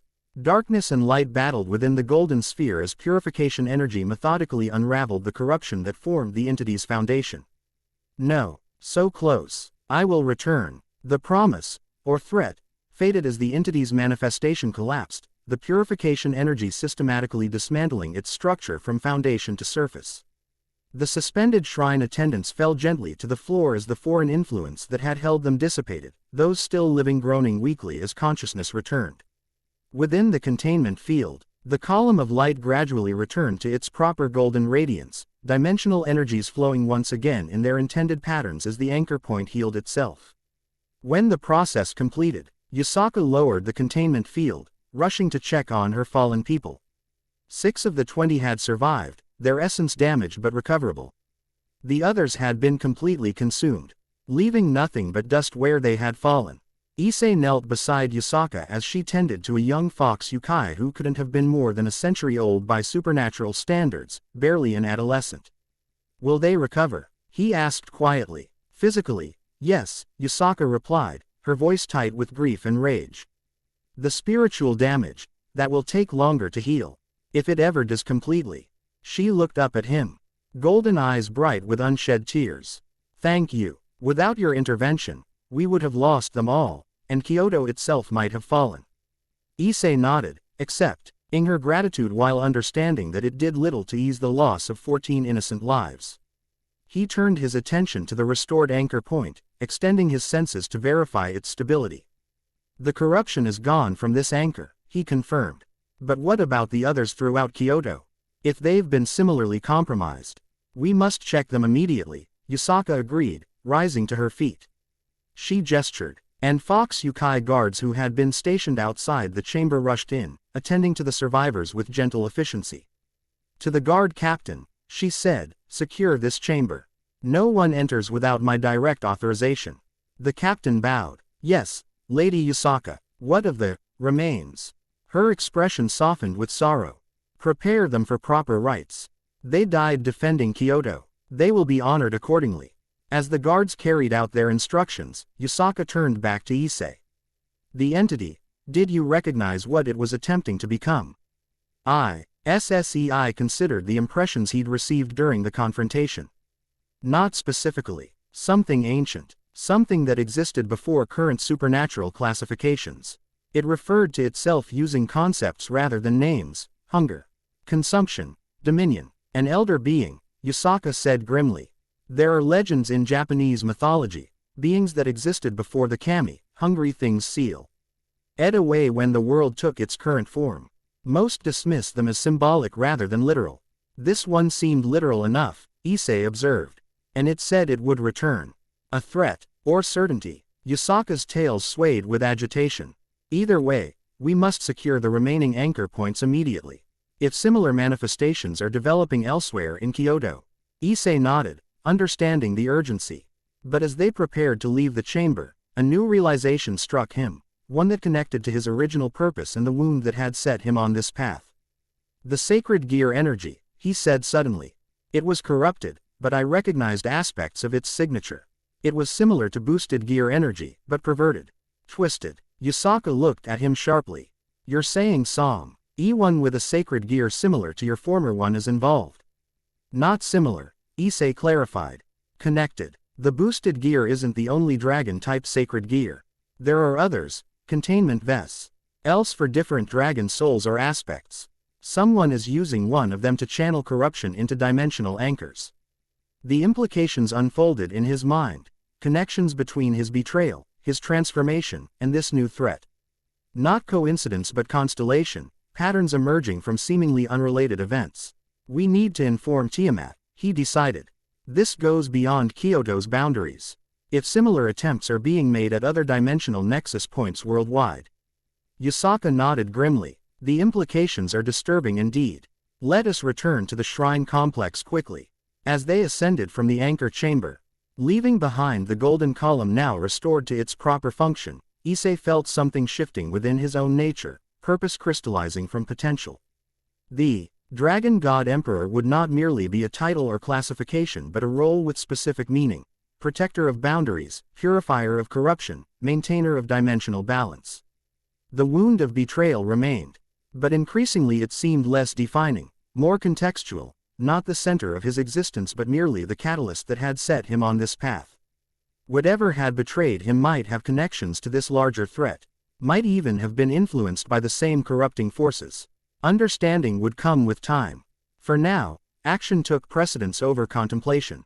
Kyoto needed protection, and beyond it, perhaps the entire supernatural world faced a threat few yet recognized. And the Dragon God Emperor would meet that threat, not for vengeance, but for something greater. Something worthy of what he was becoming. Chapter 2 and Chapter 3, Crimson Horizons. Issei stood atop Kyoto Tower, invisible to human eyes, watching the city shimmer under morning sunlight. 3 days had passed since the incident at the Temple District anchor point. Working methodically with Yusaka and her most trusted advisors, he had examined and purified 17 dimensional anchors throughout the city. Each corrupted to varying degrees by the same malevolent influence. The work had been exhausting but necessary. Each anchor required different approaches, the corruption adapting after each successful purification. Whatever entity had attempted manifestation was intelligent, learning from failure, becoming more sophisticated with each encounter. Admiring the view, Tiamat materialized beside him, her human form dressed in a sleek blue business suit that somehow managed to look both professional and predatory. Or plotting your next move? Both, Issei admitted. The view reminds me what we're protecting. The height gives perspective for planning. Tiamat made a noncommittal sound, her gaze sweeping across the city below. The Nine Tails has deployed Foxfire Sentinels at each purified anchor point. Elegant work. They'll alert her immediately if corruption returns. It will return, Issei said with certainty. Whatever we interrupted is persistent. It's not abandoning its plans, just recalibrating them. Yes, Tiamat agreed. The question is where it will attempt manifestation next. Kyoto is merely one nexus among many. Issei nodded, having reached the same conclusion. The entity's attempted emergence in Kyoto had been thwarted, but other dimensional boundaries existed worldwide, places where realities intersected naturally, creating potential access points for extradimensional beings. I've been mapping potential targets, he said, crimson energy materializing between his palms, forming a globe of the Earth crisscrossed with luminous lines. These represent major ley line intersections where dimensional boundaries naturally thin. Tiamat studied the projection with interest. Comprehensive. You've included several I wouldn't have expected you to know about. Integrated knowledge, Issei explained. Sometimes information surfaces that I didn't consciously possess. The globe rotated slowly, highlighting specific points of particular vulnerability: Jerusalem, Glastonbury, Sedona, Lake Titicaca, Mount Kalash, and dozens of others less well-known. Too many to monitor simultaneously, Tiamat observed. Exactly the problem. Issei collapsed the projection, the energy reabsorbing into his palm. We need more information about what we're facing. The corruption signature contains traces of sacred gear energy, specifically dragon-type gear similar to the boosted gear. Tiamat's expression sharpened. You suspect connection to your former associates. The question prodded at the wound that still existed within him, less raw now, but unforgotten. 3 weeks of intensive training followed by days of purposeful work had provided context but not closure. I don't know, Issei admitted. But investigating that possibility seems logical. Before Tiamat could respond, the air shimmered beside them as a transportation circle formed. Yusaka stepped through, dressed in formal shrine attire, her expression grave. Dragon God Emperor, Lady Tiamat, I apologize for the interruption, but a situation has developed that requires immediate attention. Issei noted the formality of her address, a shift from the more collegial tone they'd developed over days of working together. Something serious had occurred. What's happened? He asked. A devil incursion in the northern mountains, Yusaka replied, her tales manifesting unconsciously as her agitation grew. A research facility operated by the Agaras clan has been conducting experiments near one of our most sacred sites, attempting to artificially replicate the boundary thinning we've been fighting. Deliberately, Tiamat's eyes narrowed dangerously. That would violate at least 3 supernatural accords. Precisely. Yusaka's hands clenched. We dispatched diplomats requesting cessation. They haven't returned. Instead, our perimeter sensors detect increased devil activity, combat class beings mobilizing around the facility. Issei absorbed this information, connecting it with his existing knowledge of devil politics. The Agaras clan specialized in time-based magic and dimensional research, their expertise second only to the Lucifuge family in certain areas. If they were attempting to artificially recreate boundary thinning, they're either foolishly reckless or deliberately provocative, he concluded. Either way, dangerous. My forces are preparing to secure our territory, Yusaka said. But direct conflict with a devil clan risks escalation beyond Kyoto's boundaries. The last supernatural war devastated 3 realms. I would avoid another if possible. The unspoken request hung in the air. As Dragon God Emperor, Issei represented a new faction, unaligned with existing supernatural powers, potentially neutral ground for negotiation. His presence could change the diplomatic calculus. You're asking for intervention, Tiamat observed. Interesting choice, considering the Emperor's recent emergence. Yusaka inclined her head. Neutrality has advantages in volatile situations. The Dragon God Emperor has demonstrated both power and restraint during his time in Kyoto. Such qualities might prove persuasive where conventional diplomacy has failed. Issei considered the request carefully. Intervening in faction politics carried risks, establishing precedents, creating expectations, potentially making enemies. Yet refusing meant allowing a situati. On to deteriorate that might connect to the larger threat they were investigating. I'll go, he decided. Not as enforcer or arbiter, but as interested third party. Whatever the Agara's clan is RC Hing may relate to the corruption we've been fighting. Relief flickered across Yasaka's features. Thank you. I can provide transportation to the location and current intelligence on Devil deployments. Unnecessary. Tiamat interjected. The Emperor can navigate dimensional boundaries directly. Coordinates will suffice. Yasaka nodded, producing a small scroll inscribed with precise magical formulas. This contains the exact spatial and dimensional coordinates, along with recognition signatures that will prevent our defenders from targeting you upon arrival. Issei accepted the scroll, reading the complex magical notation with practiced ease, another benefit of his integrated knowledge. The location sat near Mount Kurama, historically significant in Japanese yokai culture and naturally rich in spiritual energy. I should accompany you, Tiamat said, though her tone suggested she expected refusal. No, Issei confirmed her expectation. Your presence would immediately escalate the situation. As Chaos Karma Dragon, your historical conflicts with various devil houses are well documented. I need to approach this from neutral ground. Tiamat's lips curved in the barest suggestion of a smile. Your diplomatic instincts develop nicely. Very well, but maintain awareness of your dimensional location at all times. If extraction becomes necessary, I'll need precise coordinates. The warning was justified. Despite his growing powers, Issei remained relatively inexperienced in supernatural politics. Devils, particularly old houses like Agara's, played complex games with layers of misdirection and hidden agendas. I'll proceed carefully, he promised. To Yasaka, he added, if your diplomats are being held, securing their release will be my first priority. Thank you. Yasaka bowed formally. Kyoto is in your debt, Dragon God Emperor. Issei shook his head. No debt, common interest. Whatever threatens dimensional boundaries concerns me directly. With coordinates memorized, Issei focused his will, accessing his ability to navigate between points in space-time. Unlike conventional teleportation, his method involved conceptual movement, traversing realities by flowing connections between them rather than simply crossing physical distance. Reality rippled around him as he executed the technique, Kyoto Tower dissolving from perception as he traveled through the space between spaces. The journey took less than a heartbeat from external perspective, though subjectively Issei experienced it as a passage through layers of existence, physical reality, spiritual overlay, conceptual framework. And back to materialization. He emerged on a forested mountainside, ancient cedar trees stretching skyward around him. The air hummed with natural spiritual energy, a location chosen precisely for that quality. In the distance, perhaps a kilometer through dense forest, rose an incongruously modern structure, sleek glass and stone embedded into the mountainside, its architecture distinctively devil in origin despite superficial concessions to Japanese aesthetics. The Agara's research facility. Issei extended his senses, assessing the situation before proceeding. Yokai defensive positions dotted the forest, fox spirits primarily, with some tengu in the higher trees, all maintaining careful perimeter surveillance without directly approaching the facility.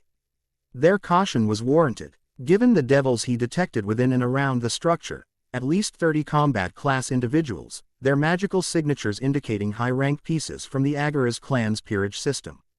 More concerning was what he sensed beneath the facility itself, a dimensional disturbance similar to the corruption he'd been cleansing from Kyoto's anchors, but with significant differences. This disturbance felt deliberate, controlled, its patterns suggesting experimental methodology rather than invasive corruption. They were studying the phenomenon, Issei realized. Perhaps, even attempting to replicate it under laboratory conditions. The implications were disturbing. If devil researchers had detected the same boundary weakening that had affected Kyoto and were trying to understand or harness it. Decision made, Issei moved forward, making no attempt to conceal his approach. His draconic nature wouldn't permit effective stealth in any case, his power signature was too distinctive. Too potent to suppress completely. Better to approach openly than to create impression of subterfuge. He hadn't traveled 50 meters before being intercepted. 2 devil scouts materialized from concealed positions. Magic circles already formed around their hands. Both wore the distinctive silver-trimmed black uniform of Agara's clan security forces. Halt and identify yourself, the taller one commanded. Voice steady despite the obvious surprise in his eyes as he evaluated Issei's distinctive aura. This area is restricted by authority of Lord Agaras. Issei stopped, maintai, ning non-threatening posture while allowing just enough of his power to become visible, a subtle crimson aura that suggested significant capability without overt aggression. I am the Dragon God Emperor, he stated simply. I'm here to discuss the research being conducted at this facility and to secure the release of Kyoto's diplomatic representatives. The devils exchanged uncertain glances, clearly unprepared for this development. The title, Dragon God Emperor, was new to supernatural politics, but the raw power behind it registered clearly to their senses. Wait here, the shorter devil finally said. I'll inform the facility director of your request.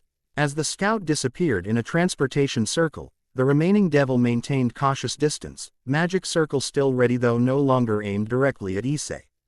Your title is unfamiliar, he ventured after an awkward silence. It's recent, Issei acknowledged. He could have elaborated but chose restraint. Let the devils work to acquire information rather than volunteering it freely. Minutes passed before a more elaborate transportation circle formed before them. From it emerged 3 figures, 2 combat-ready devils in enhanced tactical gear flanking an older, scholarly-looking devil whose formal attire and confident bearing marked him as someone of significant rank. Dragon God Emperor, the older devil gray, ETED with a precisely calculated bow, neither obsequious nor dismissive. I am Ruval Agaras, research director of this humble facility. Your unexpected arrival presents both opportunity and complication.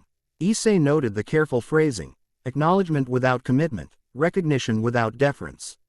Typical high-level devil diplomacy. Director Agaras, Issei returned the bow with equal precision. I've come regarding 2 matters of concern, your facility's dimensional experimentation and the detained Kyoto diplomatic representatives. Ruval's expression revealed nothing. I see rumors travel quickly, even to newly emerged entities. Perhaps we might discuss these matters in more appropriate surroundings. The mountain air grows chill. A transparent attempt to move Issei into territory the devils controlled completely. He smiled slightly, declining the implicit invitation. This location serves adequately. Regarding the Kyoto diplomats, Ruval sighed, recognizing the failed gambit. A regrettable misunderstanding. The representatives arrived without proper authorization during a sensitive experimental phase. Security protocols were followed. They are comfortable and unharmed, I assure you. Then their immediate release should present no difficulties, Issei observed. Of course, Ruval agreed too readily. Though certain diplomatic formalities would normally. Immediately, Issei interrupted, allowing his aura to intensify slightly. Not threatening, but unambiguous. Ruval's guards tensed, hands moving toward weapons. The research director himself maintained composure, though calculation flickered behind his eyes. As you wish, he conceded, gesturing to one of his guards, who produced a communication device and spoke quietly into it. While they waited, Issei addressed the second issue. Your facility is conducting experiments related to dimensional boundary manipulation. These experiments coincide with systematic boundary weakening throughout Kyoto, weakening that nearly resulted in catastrophic incursion from entities beyond conventional reality. Surprise, genuine, not feigned, flashed across Ruval's face. Incursion. Our sensors detected dimensional fluctuations but not attempted manifestation. Interesting. The devils had detected the symptoms but not identified the cause. The incidents are connected, Issei stated. Your experiment may be inadvertently facilitating something dangerous. Ruval's expression shifted from diplomatic mask to scientific curiosity. That would explain certain anomalous readings. Our research focuses on dimensional transit efficiency, creating stable pathways between realms without conventional circle requirements. Purely theoretical work, with very practical implications, Issei noted. And inducted suspiciously close to Kyoto's sacred sites. Proximity necessity, not provocative intent, Ruval insisted. This location contains natural dimensional thinning that predates human civilization. Our work merely leverages existing conditions. Before Issei could respond, another transportation circle formed nearby. From it emerged 4 figures, the Kyoto diplomats, 3 Fox Yukai and 1 Tengu. all appearing physically unharmed though visibly relieved to see sunlight. As promised, Ruvel said. Released without condition. Issei nodded acknowledgement while assessing the diplomats with extended senses. No magical constraints or tracking spells had been placed on them, though their personal items appeared to have been confiscated. Their possessions? He inquired. Ruvel smiled thinly. Being processed for return. Security protocols, you understand.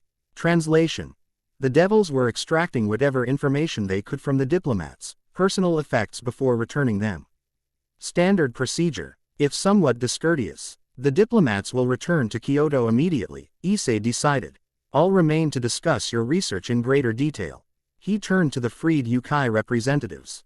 Please inform Lady Yusaka that you've been released and that I'm continuing discussions regarding the research facility's activities. The senior diplomat, a fox Yukai with silver-streaked auburn hair, bowed deeply.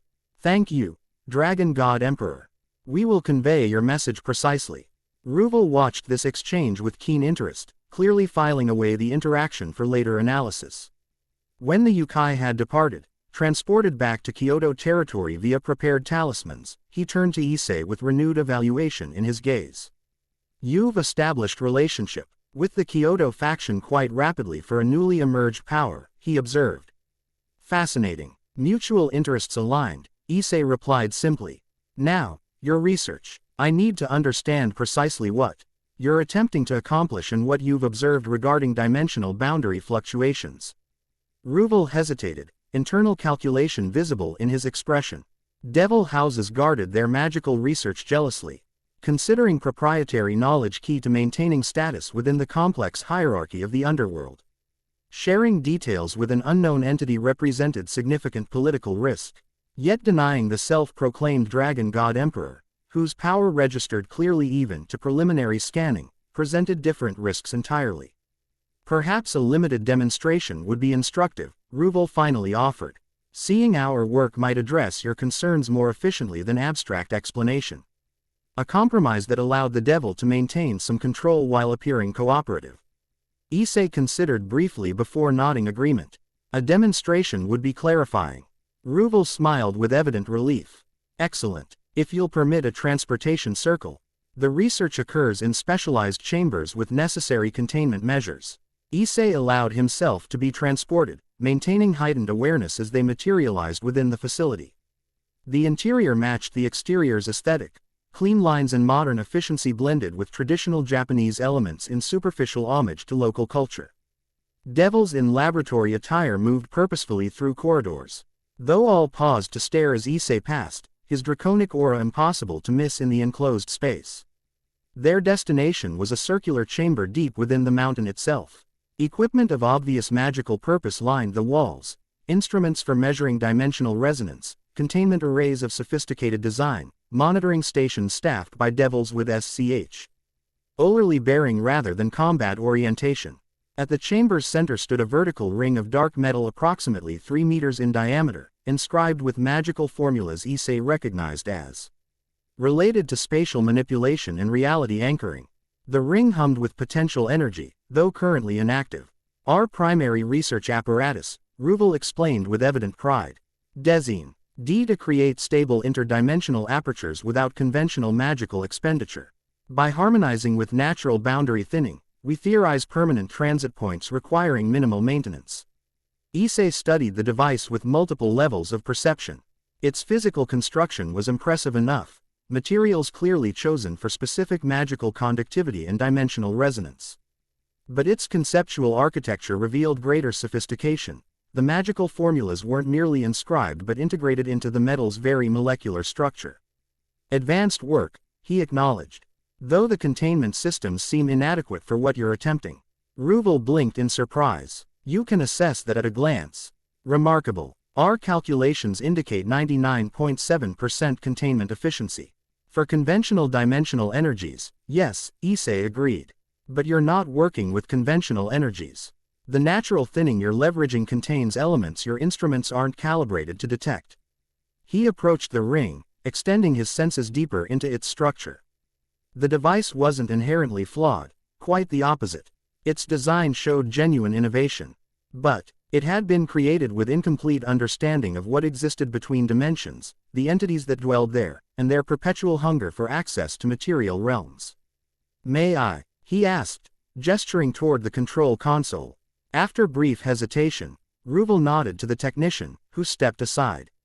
Issei examined the interface briefly before making several adjustments to the monitoring parameters, expanding scanning ranges beyond conventional spectral limitations into frequencies devils rarely perceived. Immediately, the displays changed, showing energy patterns previously invisible. To the researchers, corrosion-like structures forming at the edges of their experimental dimensional apertures, subtle infiltration along the boundaries of their controlled tests. "What is that?" Ruvel asked, scientific curiosity overcoming political caution as he leaned forward to study the new readings. "The same corruption pattern I've been cleansing from Kyoto's anchors," Issei explained. "Why? Our experiments aren't causing it directly, but they're creating opportunities for exploitation. Something watches from between dimensions, waiting for sufficient weakness to emerge." The implications silenced the room. Devils might be arrogant and politically ambitious, but they weren't fools. The Great War and subsequent conflicts had taught harsh lessons about tampering with forces beyond complete understanding. Ruvel studied the displays intently before turning to Issei with newfound respect. "You've revealed a critical blind spot in our methodology. The Agara's house acknowledges this service. Formal acknowledgement of debt, significant in devil culture." Issei accepted with appropriate nod, maintaining diplomatic momentum. "The research itself has merit," he said, "but requires additional safeguards and modified approach. I suggest collaboration with Kyoto's dimensionalists. Their understanding of natural boundary mechanics would complement your technical innovations." It was a bold suggestion, proposing cooperation between factions currently at diplomatic impasse. But Ruvel surprised him by considering it seriously rather than dismissing outright. "Unprecedented," the devil researcher mused. "Yet potentially advantageous. Kyoto's ancient knowledge combined with our modern methodology." His eyes gleamed with scientific possibility. "I would need Lord Agerz's direct approval for such arrangement," Ruvel continued, "and assurances regarding intellectual property rights. Devil houses don't share research lightly." "Understandable concerns," Issei acknowledged. "But, consider the alternative. Continuing blind to crucial aspects of dimensional mechanics, potentially facilitating incursion that threatens all supernatural factions equally." Before Ruvel could respond, alarms suddenly blared throughout the facility. Display screens shifted to security feeds showing multiple breaches at the facility's perimeter, but not by Yukai forces as might have been expected. Vampires. Dozens of them, bypassing outer defenses through what appeared to be specialized shadow-walking techniques. Tep's faction, Ruvel identified immediately, his academic demeanor instantly replaced by combat readiness. Secondary research facility reported similar attack 20 minutes ago. Coordinated strike. Issei absorbed this new development with focused calm, evaluating implications rapidly.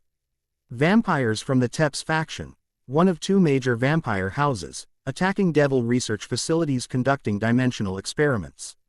The pattern suggested specific targeting rather than opportunistic raiding. "They're after your research," he concluded. "Or something you've discovered through it." Ruvel was already issuing commands to facility personnel, defensive protocols engaging throughout the structure. He paused briefly at Issei's assessment. "Possibly. Though our facilities contain numerous valuable assets." The devil's expression hardened. "Dragon God Emperor, while your presence is technically diplomatic, I would not refuse combat assistance should you offer it. Vampire incursion represents third-party aggression against both our interests.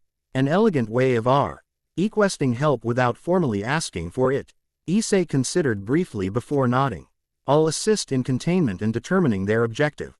The timing suggests connection to larger patterns I'm investigating." Relief flickered across Ruvel's face. "Appreciated. Our primary defense force is deployed at the secondary facility, skeleton crew here due to diplomatic sensitivities with Kyoto." Translation. They'd been trying to avoid appearing militaristic on Kyoto's borders and were now understaffed against genuine threat. Issei accessed the security displays, analyzing vampire movements. Their attack pattern was sophisticated, primary force creating obvious distraction at the main entrance while smaller teams infiltrated through service areas and ventilation systems. "Classic special," Operations methodology adapted for supernatural capabilities. They're well informed about your facility layout, he observed. Internal intelligence source. Ruvel's expression darkened. A concerning possibility. Though vampires have other methods: blood thralls, mental domination, shapeshifting spies. 3 primary insertion teams, Issei identified, pointing to separate security feeds. DxD largest heading for your research servers, 2nd team toward containment level, 3rd moving toward what's in the East Wing. Biological research, Ruvel replied tersely. Including several Saint subjects with unique physiological properties. Test subjects. The euphemism didn't disguise the ethical implications, but Issei set aside moral judgment temporarily. Immediate threat took precede. NCE over ethical concerns that could be addressed after security was restored. I'll intercept the containment level team, he decided. They're closest to the dimensional apparatus. If their objective connects to the boundary weakening, that's where we'll find evidence. Ruvel nodded sharply. Agreed. I'll coordinate defense of the server farm. My remaining security detail will handle the East Wing breach. No time remained for further discussion. Issei moved with preternatural speed through the facility corridors, navigating toward containment level based on mental mapping of security feeds. As he ran, he allowed his draconic nature greater expression, scales manifesting along his forearms and neck, eyes shifting to vertical pupilled crimson, senses expanding beyond human limitations. He encountered the first vampires at a security checkpoint they'd already overwhelmed. 3 devil guards lay unconscious or dead, while 5 vampires in tactical gear worked to bypass the reinforced doors leading deeper into containment level. The vampires detected him instantly, supernatural senses alerting them to his approach. They abandoned their lock-breaking efforts and turned to face him. Weapons raised, a mixture of enchanted firearms and traditional vampire armaments. Dragon. One hissed in confusion, clearly sensing his nature but unable to categorize it properly. Issei didn't waste time with explanations. These weren't diplomats or researchers, but combat operatives executing military strike. He moved faster than their tracking could follow, crossing the distance between them in a heartbeat. The first vampire fired enchanted rounds that would have incapacitated most supernatural beings. Issei deflected them with a casual sweep of his hand, crimson energy dispersing the munition's magical properties before physical contact. He reached the shooter in the same motion, disarming him with precise application of strength that shattered the weapon without harming the wielder. The other vampires attacked simultaneously, 2 with enchanted short swords, 1 with shadow magic projectiles, the last attempting to circle behind for flanking advantage. Coordinated, professional, obviously trained for supernatural combat, Issei responded with efficiency rather than raw power. These weren't his enemies by nature, merely operatives following orders. Permanent harm seemed necessary when containment would suffice. He sidestepped the sword wielders, allowing their momentum to carry them past while he neutralized the shadow magic caster with a precise strike to nerve CL. USTERS unique to vampire physiology, knowledge surfacing from his integrated understanding of supernatural beings. The vampire collapsed, magic disrupted by temporary paralysis. The flanking attacker managed to land a blow against Issei's back, enchanted dagger designed to disrupt magical energy flow. Against most opponents, it would have been devastatingly effective. Against the Dragon God Emperor's integrated nature, it merely created momentary discomfort. Issei turned, catching the vampire's wrist before he could retreat. Enough. You're outmatched. The vampire snarled defiance, revealing elongated fangs. We serve the true future. Death is preferable to failure.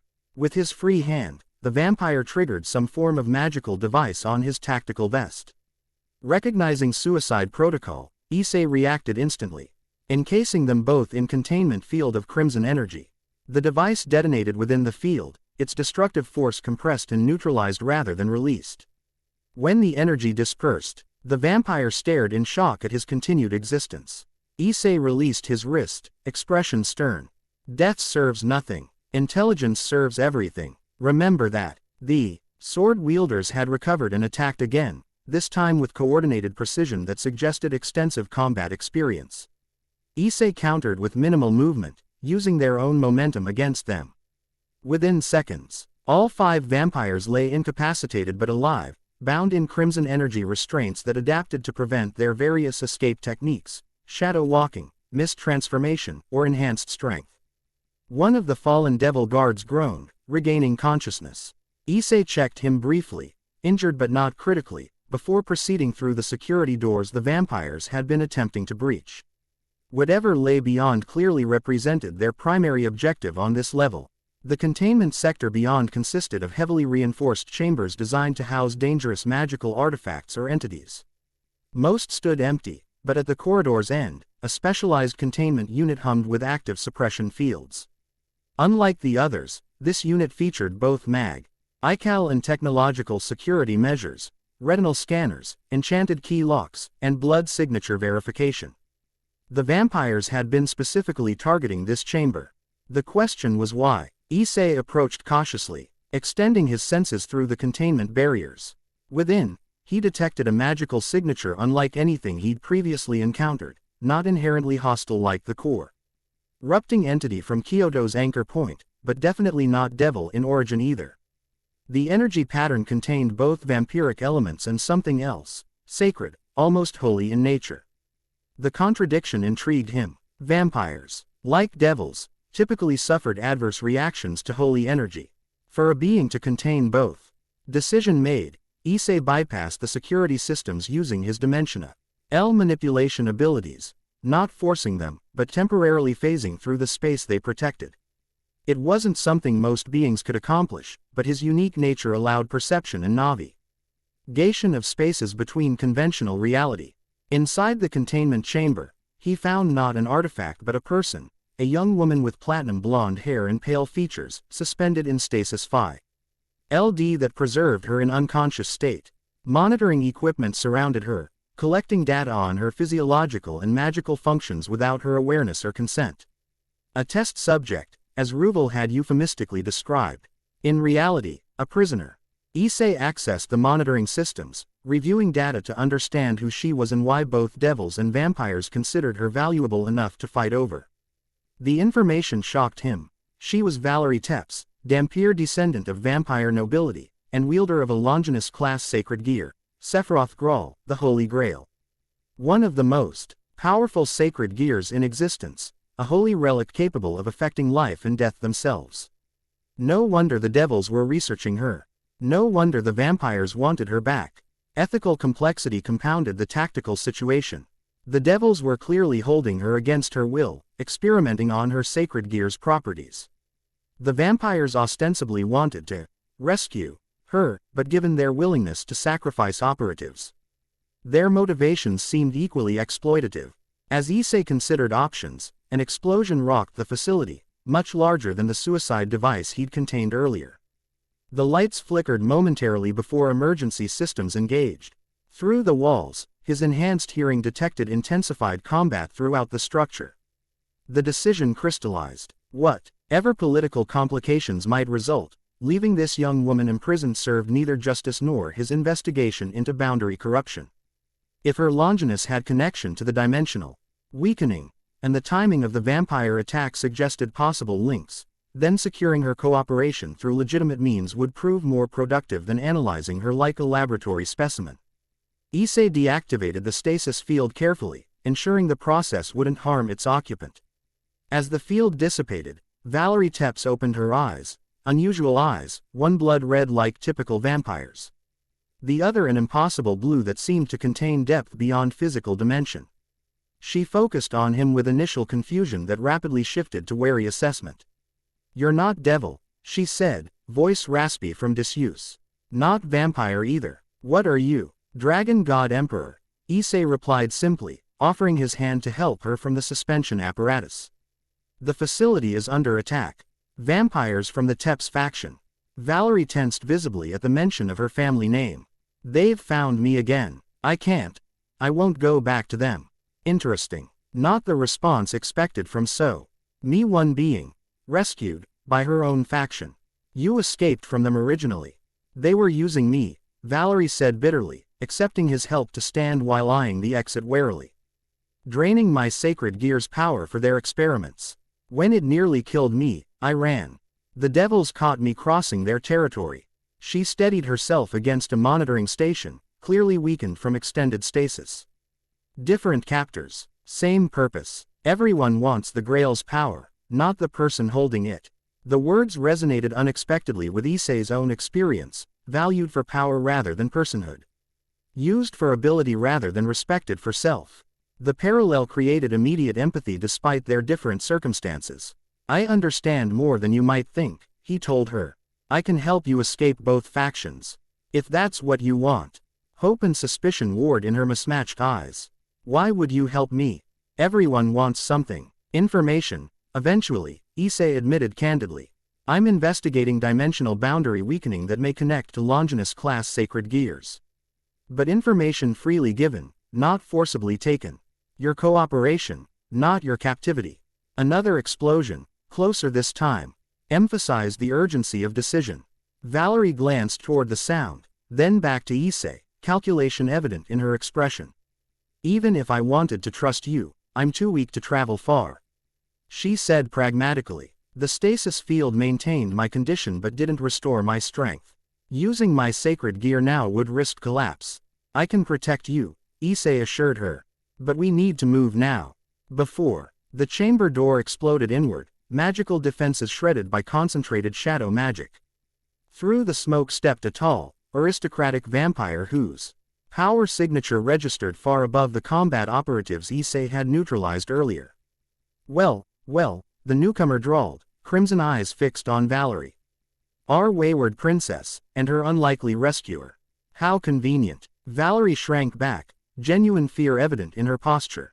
Lord Marius. The vampire lord smiled, revealing elongated fangs. The prodigal returns to the fold. Your father will be relieved, my dear. After you've answered for your disobedience, of course.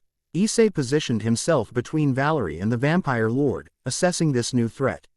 Marius Tepes radiated power typical of elder vampire nobility, but with concerning modifications, magical enhancements that seemed grafted rather than integrated, creating dissonance in his supernatural signature. She doesn't appear interested in returning, Issei observed calmly, and I've already determined she's leaving devil custody. The question is whether you'll complicate matters unnecessarily. Marius raised an aristocratic eyebrow, finally giving Issei his full attention. His eyes widened slightly as he properly assessed what stood before him. Draconic, but impossible. The energy signature doesn't conform to any known classification. His expression shifted from surprise to acquisitive interest. Another research subject worth acquiring, it seems. The vampire moved with preternatural speed, crossing the distance between them in milliseconds, fast even by supernatural standards. His attack combined physical strength with concentrated shadow magic, a devastating combination against most opponents. Issei countered with minimal movement, crimson energy flaring as his draconic nature responded to threat. He deflected Marius's strike with one hand while simultaneously creating protective barrier around Valerie with the other. Last warning, Issei said, voice resonating with power that made the chamber's instruments fluctuate erratically. Withdraw your forces. The Dampier leaves under my protection. Marius hissed in frustration, shadow magic coalescing around his form. I don't recognize your authority, dragon. The girl is Tep's property, by blood and by law. She's a person, Issei corrected, not property. That distinction seems consistently overlooked. The vampire lord attacked again, this time with full power, shadow tendrils lashing from multiple angles while he simultaneously executed physical assault enhanced by blood magic. It was impressive display of vampire nobility's combat capability, combining ancient techniques with modern magical innovation. Against conventional opponent, it might have been overwhelming. Against the Dragon God Emperor, it proved merely informative. Issei analyzed the attack pattern, identifying its principles and countering accordingly. Rather than matching power with power, he applied precise neutralization, crimson energy disrupting shadow magic's coherence, physical movements redirecting rather than blocking Marius's enhanced strength. The vampire lord found himself consistently countered yet never directly harmed, a demonstration of superiority without unnecessary violence. His frustration mounted visibly with each thwarted attack, composure cracking as aristocratic pride suffered unprecedented challenge. What are you? Marius demanded after particularly elegant counter left him off balance. No dragon moves like that. No being contains such contradictory energies. I told you, Issei replied calmly. Dragon God Emperor. First of my kind. Understanding. And with it, the first flicker of genuine fear, dawned in Marius's crimson eyes. God-class entity. Impossible. The system doesn't allow. The system changes, Issei interrupted. Adaptation becomes necessary. Before Marius could respond, the facility's urgency alert system escalated to highest level, indicating catastrophic containment failure somewhere in the structure. The vampire lord glanced toward the warning lights, calculation replacing combat focus in his expression. It seems events proceed regardless of our personal dispute, he observed, suddenly composed despite his failed attack. My secondary teams have accomplished their objective. The implication was clear. Valerie hadn't been the vampire's only target. Something else in the facility held equal or greater value to their plans. What have you done? Issei demanded. Marius smiled thinly. Merely liberated research the devils had no right to conduct. The dimensional aperture technology has applications beyond their limited imagination. The dimensional research. The vamp. Iris had targeted both Valerie and the dimensional technology, suggesting connection between them that aligned with Issei's investigation into boundary weakening. You're making a mistake, Issei warned. The technology is flawed, creating vulnerabilities in dimensional boundaries that something is exploiting. Something dangerous. Marius's expression revealed nothing, but subtle tension in his posture suggested the warning struck closer to home than expected. Your concern is noted, Dragon God. But Tep's research proceeds regardless of outside opinion. With unexpected formality, the vampire lord executed aristocratic bow. Consider this our introduction rather than conclusion.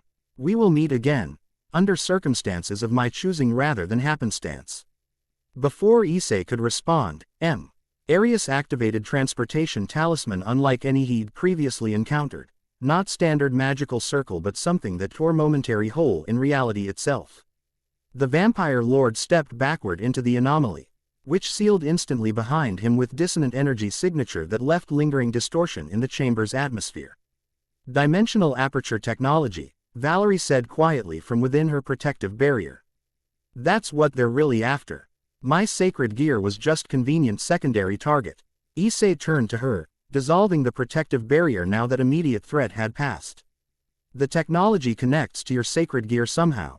She nodded, mismatched eyes troubled. Sephiroth Graal influences boundaries, between life and death primarily, but by extension, between realms of existence. The devils discovered my sacred gear could stabilize their experimental apertures, prevent degradation during transit. At cost to you, Issei guessed. Significant cost, Valerie confirmed. Each stabilization drained life force that couldn't be naturally replenished. They were essentially using my soul as dimensional lubricant. The facility shuddered again. Another explosion resonated through the structure. Whatever the vampires had taken or activated was creating cascading systems failure throughout the research center. We need to leave, Issei decided. Can you walk? Valerie attempted to stand independently but swayed dangerously. Not quickly or far, she admitted. Without hesitation, Issei lifted her carefully, strong enough to carry her effortlessly yet gentle enough to avoid aggravating her weakened condition. I'll create transportation directly to safe location. Hold on. As he prepared the dimensional threading technique that would take them from the failing facility. Valerie looked up at him with cautious hope tempered by experience. Why help me? She asked again. Really? Everyone has agenda. Issei met her gaze directly. Because I know what it's like to be valued only for power rather than personhood. To be betrayed by those who should have protected. Some wounds create obligation to prevent similar suffering in others. Something in his words resonated with her, recognition of shared experience transcending their different circumstances. She nodded slightly, tension releasing from her posture as decision to trust, at least provisionally, crystallized. Where are we going? She asked as Issei's dimensional threading technique began manifesting around them. Kyoto, he replied. Neutral territory with Medica, facilities equipped for supernatural beings. You'll receive treatment while deciding your next steps without pressure from either devils or vampires. The dimensional threading completed, reality shifting around them as they traversed the space between spaces. Issei's technique had refined considerably since his training began. Precise, efficient, leaving minimal energy signature that could be tracked or traced by pursuers. They emerged in Kyoto's primary shrine complex, specifically the medical pavilion Yusaka had established for treating supernatural injuries. Fox Yukai healers approached immediately, recognizing Issei and assessing Valerie's condition with professional efficiency. Sacred gear depletion, the head healer diagnosed promptly. Severe but not immediately life-threatening. We can stabilize her condition. Valerie maintained grip on Issei's arm even as healers prepared treatment. The vampires won't stop looking, she warned. Neither will the devils. The dimension, Al aperture technology is too valuable to both factions. Rest and recover first, Issei advised. Security here is excellent. You have time to consider options without immediate pressure. She searched his face, evaluating his sincerity. You'll want information about my sacred gear's connection to dimensional boundaries. When you're stronger, Issei confirmed. And only what you're willing to share. No coercion. The distinction clearly mattered to her. Valerie released his arm, allowing the healers to guide her to treatment area. Before they took her through the inner doors, she looked back at him. Dragon God Emperor, she said, the title carrying question rather than acknowledgement. You never told me your name. Issei, he replied simply. Something flickered in her mismatched eyes, recognition perhaps. Our connection to information previously encountered. Issei, she repeated, I'll remember. As the healers took her to begin treatment, Yusaka appeared beside Issei. Having been alerted to their arrival by the shrine's notification systems. Another refugee? She asked, observing the medical pavilion doors closing behind Valerie. Dampier sacred gear wielder, Issei explained. Caught between devil researchers and vampire nobility. Both exploiting her abilities without consent. Yusaka's expression showed understanding without judgment. Kyoto has long traded ion of offering sanctuary to those fleeing such circumstances. She is welcome here while recovering. Thank you. Issei turned to the nine-tailed fox, shifting focus to more immediate concerns. The Agara's research facility was specifically targeted by TEP's vampires seeking dimensional aperture technology. They succeeded in acquiring key components or data despite my intervention. Yusaka's tails manifested unconsciously, agitation visible in their movement. Connecting to our boundary corruption. Almost certainly, Issei confirmed. The vampires showed specific interest in technology had affects dimensional transit, the same boundaries being systematically weakened throughout Kyoto. The devils were researching, but the vampires are implementing. To what end? Yusaka wondered. Unknown currently, but Valerie's sacred gear, Sephiroth Graal, has properties that stabilize dimensional apertures. The vampires want both the technology and her power. Understanding dawned in Yusaka's golden eyes. Creating permanent pathways between dimensions without conventional limitations or detection. The strategic advantage would be overwhelming. And potentially catastrophic, Issei added. The technology remains flawed, creating vulnerabilities that something is exploiting, the same entity that attempted manifestation through Kyoto's anchor points. Yusaka absorbed this information, with characteristic composure that nevertheless couldn't entirely mask her concern. We face coordinated threat on multiple fronts, it seems. Vampire ambition, devil research, and extra-dimensional entity attempting exploitation of both. Issei nodded agreement. The connections become clearer, though purpose remains obscure. We need more information, which you hope to acquire from the Dampier once recovered, Yusaka concluded. Her expression turned thoughtful. Your actions today, intervening in devil territory, extracting vampire nobility's relative, will have significant political repercussions. Both factions will register formal protest. Likely, Issei acknowledged without concern. But political considerations remain secondary to preventing dimensional incursion. If factions prioritize proprietary interest over collective security, they demonstrate precisely why intervention became necessary. Yusaka's lips curved slightly, an unexpectedly sophisticated diplomatic position. For one so recently emerged into supernatural politics. Integration has benefits beyond power, Issei replied. Experience and knowledge from multiple sources creates perspective conventional development lacks. Before their discussion could continue, the air nearby shimmered with distinctive energy signature that Issei recognized immediately. A transportation circle formed. not of devil, yukai, or vampire design, but heavenly origin. Golden light suffused the manifestation, accompanied by scent of flowers and subtle chiming melody. From the circle emerged a woman of breathtaking beauty, all in graceful with golden hair that seemed to generate its own light, flowing white garments that moved like living things, and eyes of such perfect blue they appeared almost luminous. Wings of pure, white extended briefly before folding against her back, their mere momentary presence blessing the surroundings with tangible sensation of peace. Gabriel, the most beautiful woman in heaven. Seraph of the highest order. One of the 4 great angels who governed heaven since God's death. Her arrival in Kyoto, personally rather than through represented unprecedented development in supernatural politics. Seraphs rarely left heaven, and never without extraordinary cause. Yusaka executed perfect formal bow appropriate to visitor of Gabriel's stature. Lady Gabriel, Kyoto is honored by your unexpected presence. The seraph returned the gesture with equal formality. Lady Yusaka, the honor is mutual. I apologize for arriving without proper diplomatic notification. Circumstances necessitated expedited approach. Her gaze then turned to Issei, studying him with intensity that suggested seeing beyond physical appearance to the nature beneath. Something like wonder briefly crossed her perfect features before composure returned. Dragon God Emperor, she addressed him directly. Heaven requests consultation regarding matters of mutual concern. Your emergence has created significant ripples across dimensional boundaries we monitor. Issei maintained diplomatic neutrality while assessing this new development.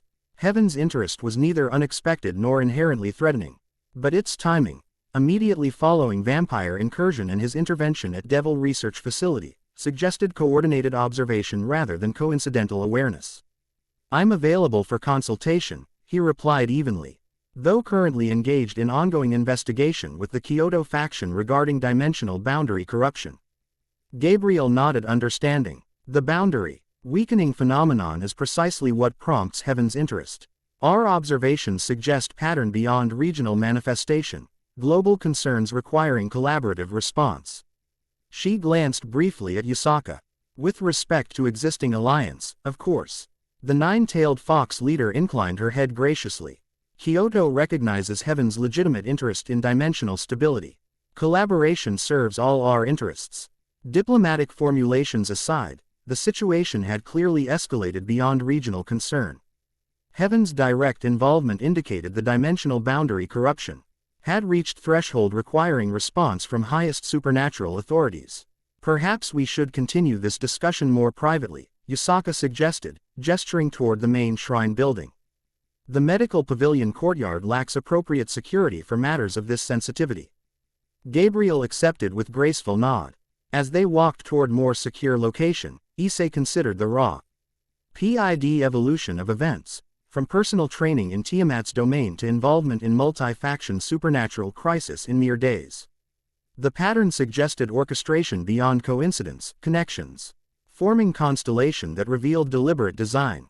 His path from betrayed pawn to Dragon God Emperor hadn't been random chance but response to cosmic necessity, a new type of power needed to address emerging threat conventional supernatural hierarchies weren't equipped to confront. The wound of betrayal remained, a hollow space within that might never fully heal. But increasingly it seemed the defining aspect of his existence and more catalyst that had positioned him precisely where he needed to be, with precisely the nature required to address what was coming. Not forgiveness for those who had betrayed him, but perspective on why events had unfolded as they had. Context that transformed pain from merely personal injury to necessary component of cosmic response. As they entered the shrine's secure meeting chamber, Issei allowed himself momentary reflection on how dramatically his understanding had evolved in such short time. From vengeance-focused emergence to strategic positio. Ning's neutral power capable of moving between factions, addressing threats none could confront individually. The Dragon God Emperor was becoming more than title or classification, it was role with specific cosmic purpose. One he was increasingly prepared to fulfill. Chapter 3 End.